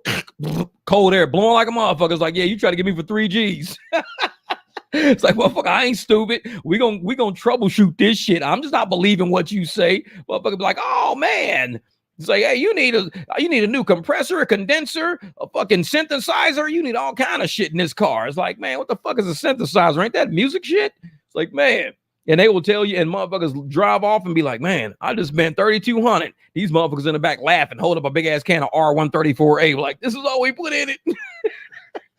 It's like, shit. They heard the chips are fake. Love to hear that from somebody that knows. I don't know. See, those Fuel Saver chips work? I don't even know. Because I know, well, it depends on the tune. Because most of those Fuel Saver chips, all they're doing is altering your air-fuel ratio. It's just altering it. That's it. They're either giving it more air, more fuel, less fuel, and they're just running a different map. That's all it's doing. And maps do use more or less fuel. Because what they do, when I was taking my bike to the track, I would put it on a map that would make the bike go super fast at a very slow speed. Now you can make it go at a super fast in a lower gear. You can make it do that with dumping gas, because when you open up that throttle body, all the air is coming in. So you need fuel to match it like that fast. And usually when you dump it like this and you only get a little fuel, that's too much air, not enough fuel. So you're not going to get that real heavy combustion. So without heavy combustion, it's not going to go fast. It's going to wait until the air and the fuel ratio catches up to each other. Now it's going to take off. So what we do is we say dump fuel, like in the beginning. So as soon as you open it, throttle body opens, fuel dumps, that thing's like, bam, it fucking takes off. But you go through a lot of gas real quick. Like running a regular car, bike, I would probably go about 140 miles to a tank. About 140 miles to a tank I would get. When you do it like that at the track, you're getting like maybe 70 miles a tank. That's it. You're not going farther than 70 miles. That shit's, you've been just spitting. It's like gas coming out the back of that motherfucker. But it's flying. The bike is fast as shit. You barely turn it. It's like, whoa. Like, damn, this thing is fucking flying, man. What happened? We put a different map on it. That's all. So it just adjusts your power band to either low end RPM, mid RPM, high RPM. It moves everything around. So those chips might work. They might, depending on how they set the tune or something like that. Need to clean that throttle body, get a new engine filter, some quality top tier gas. Costco gas be fire to me. Yeah, you can get some Costco gas, put that shit in there. Also put in my gas tank every once in a while, I'll put about this much of mystery oil in my gas, because what mystery oil does, it doesn't burn like gasoline, but your gas pushes it inside of your cylinders, and it lubricates all your cylinders, rings. It expands everything. It kind of lubricates it all, so you get actually more combustion. And it increases about a small percentage, but it's a noticeable percentage, because you like, okay, I can feel it going a little bit faster after a tank of gas. Like you run some mystery oil with gas in your car, your next tank of gas, you're going to feel like, holy shit, this thing is actually, I could feel it like punchy, way different. Like today when I was cruising today, I was coming down University. I just came around the corner. I said, you know what? Too much traffic. Let me just get ahead of everybody. I barely hit the throttle. This big ass truck was like, I know everybody was like, damn, that truck fast as motherfucker. It's got turbos. It's got fucking turbos, man. Man. So, say, hey, get your shirt, everyone. Just join the membership channel. We'll plan a 300 shirt day. Feel better than the protest day. Oh, yeah. We'll get it up there. Get it up there, man. Casey's gas station gas. Mechanic told me don't go to Casey's, go to Marathon. Yeah, we don't have Casey's or Marathon here, I don't think. I don't. Either one or the other one. But shoot, man. Yeah, but I'm about to get out here, man. I'm about to go in here, change clothes real quick, go out, jack this truck up, take one of the tires off, and I'm going to look at the calipers, make sure the pins are lubricated. If the pins look good, I'm going to look at the brakes. I'm going to look at everything while I got it apart anyways. But I got the other brakes in the kitchen. If I need them, I'll use them. If not, I'll take them back to the store, whatever the case may be. Truck's getting worked on tonight. It's only 10 o'clock, so I'll be done by midnight. This ain't going to take that, because like I said, 10 o'clock might take me maybe an hour total to do everything. But me being a clean freak I am, I'm finna clean all that shit down. I'm cleaning the inside of my tires. I'm cleaning everything. Brake calipers, all that. Man. Oh, thank you, Stoney. I appreciate it, brother. Hey, man, I appreciate you guys for rock with me for the whole 2.5 hours. Usually we go for 5, but I just had to, give thanks to More Perfect Union, Sergio, all you guys, man. Love it, man. Appreciate you guys dropping that video. And I hope a lot of drivers out there share that video, either on their channel, do a review of it, or drop it on Facebook or something like that. Everybody, just do a review of it. Just run it and just tell your feelings about it, man. Tell your feelings about it. More people got to see it. Hey, y'all have a good night. Thank you, Fantasy. Thank you, JP, man. Appreciate you guys, man. I'll be dropping some more, those little rap tracks coming up, because I think it's working, brother. I think it's working, because today because usually I'm going to tell y'all like this. Usually every month I get about maybe 300 something viewers, like average about 10 a day, maybe 10 a day. So it'd be like, low 300s, 316 a month, stuff like that. This month, the subs, let me look at it. I don't want to lie to y'all motherfuckers. I'm going to tell y'all this shit. Come on, YouTube channel. You take it too damn long. But because I've been doing those things, like I said, y'all, I'm planning on bringing way more subscribers to the channel that are riders and not just drivers. That's why I'm doing things a little bit different. Like I said, I'm going to be dropping videos that may not get a lot of views, and that's totally cool. But for the month, where are we at? Come on, thing.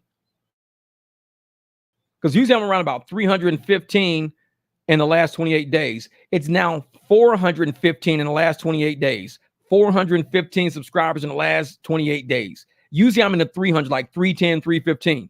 So an extra 100 people. And I'm already at 1194. This thing was at 11,160 just a couple of days ago. It's already I'm at like another 34 people in the past 2 days. And I got a funny feeling it's coming from these damn shorts that I'm dropping. I'm going to see if I think I can look in here and see where they come from. I don't know where they're coming from. Let me see, audience. Because if I can see where they're coming from. Oh, is it going to say it? Is it going to say it? No, it's not telling me where they come from. Whatever. Age and gender, I don't know.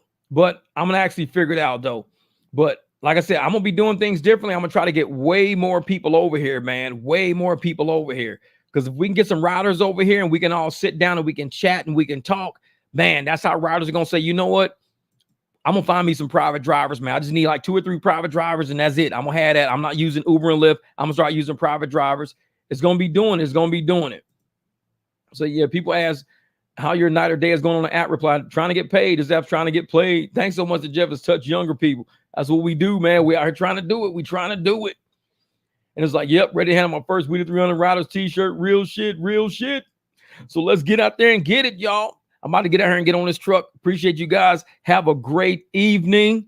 Make sure we get out there. Yeah, we need the riders on us. Wake up these people up. They gonna come into this channel. We gonna get some riders over here, bro. I'm working on it, man. Like I said, y'all gonna see a lot of videos that I'm gonna drop that's not gonna get a lot of views. It's not gonna get a lot of plays. Be cool with that. It's totally different content from what I'm normally dropping, but I need to do that to expand into a different part of the algorithm. We still gonna get there though, man. I appreciate you guys for just trusting this channel. More Perfect Union solidified exactly what we all been talking about. That video solidified everything with the people they were interviewing and all of that. Hey, we always gonna be ahead of the channel, ahead of the curve, man. A lot of channels out there don't rock like we do. They not doing this shit the right way, in my opinion. Do this like a business. No matter what the apps call you, they're gonna call you an independent contractor, treat you like a slave employee. So make sure you go out there and you be exactly who you know you are. Do not worry about what the apps call you. If you want to be a pigeon for the app, knock yourself the fuck out. But your trick is to go out there and to be who you know you can be. Get the money because they paying for it. They paying for it. Oh, thanks, Charles, my man. And these people are paying for us, but the apps are taking the money and saying, hey, here's a couple of pieces of popcorn for y'all. We're gonna take the bulk of the money, give you guys some little popcorn kernels. Nah, we ain't doing that no more. That lifestyle is over. Peace. We doing it.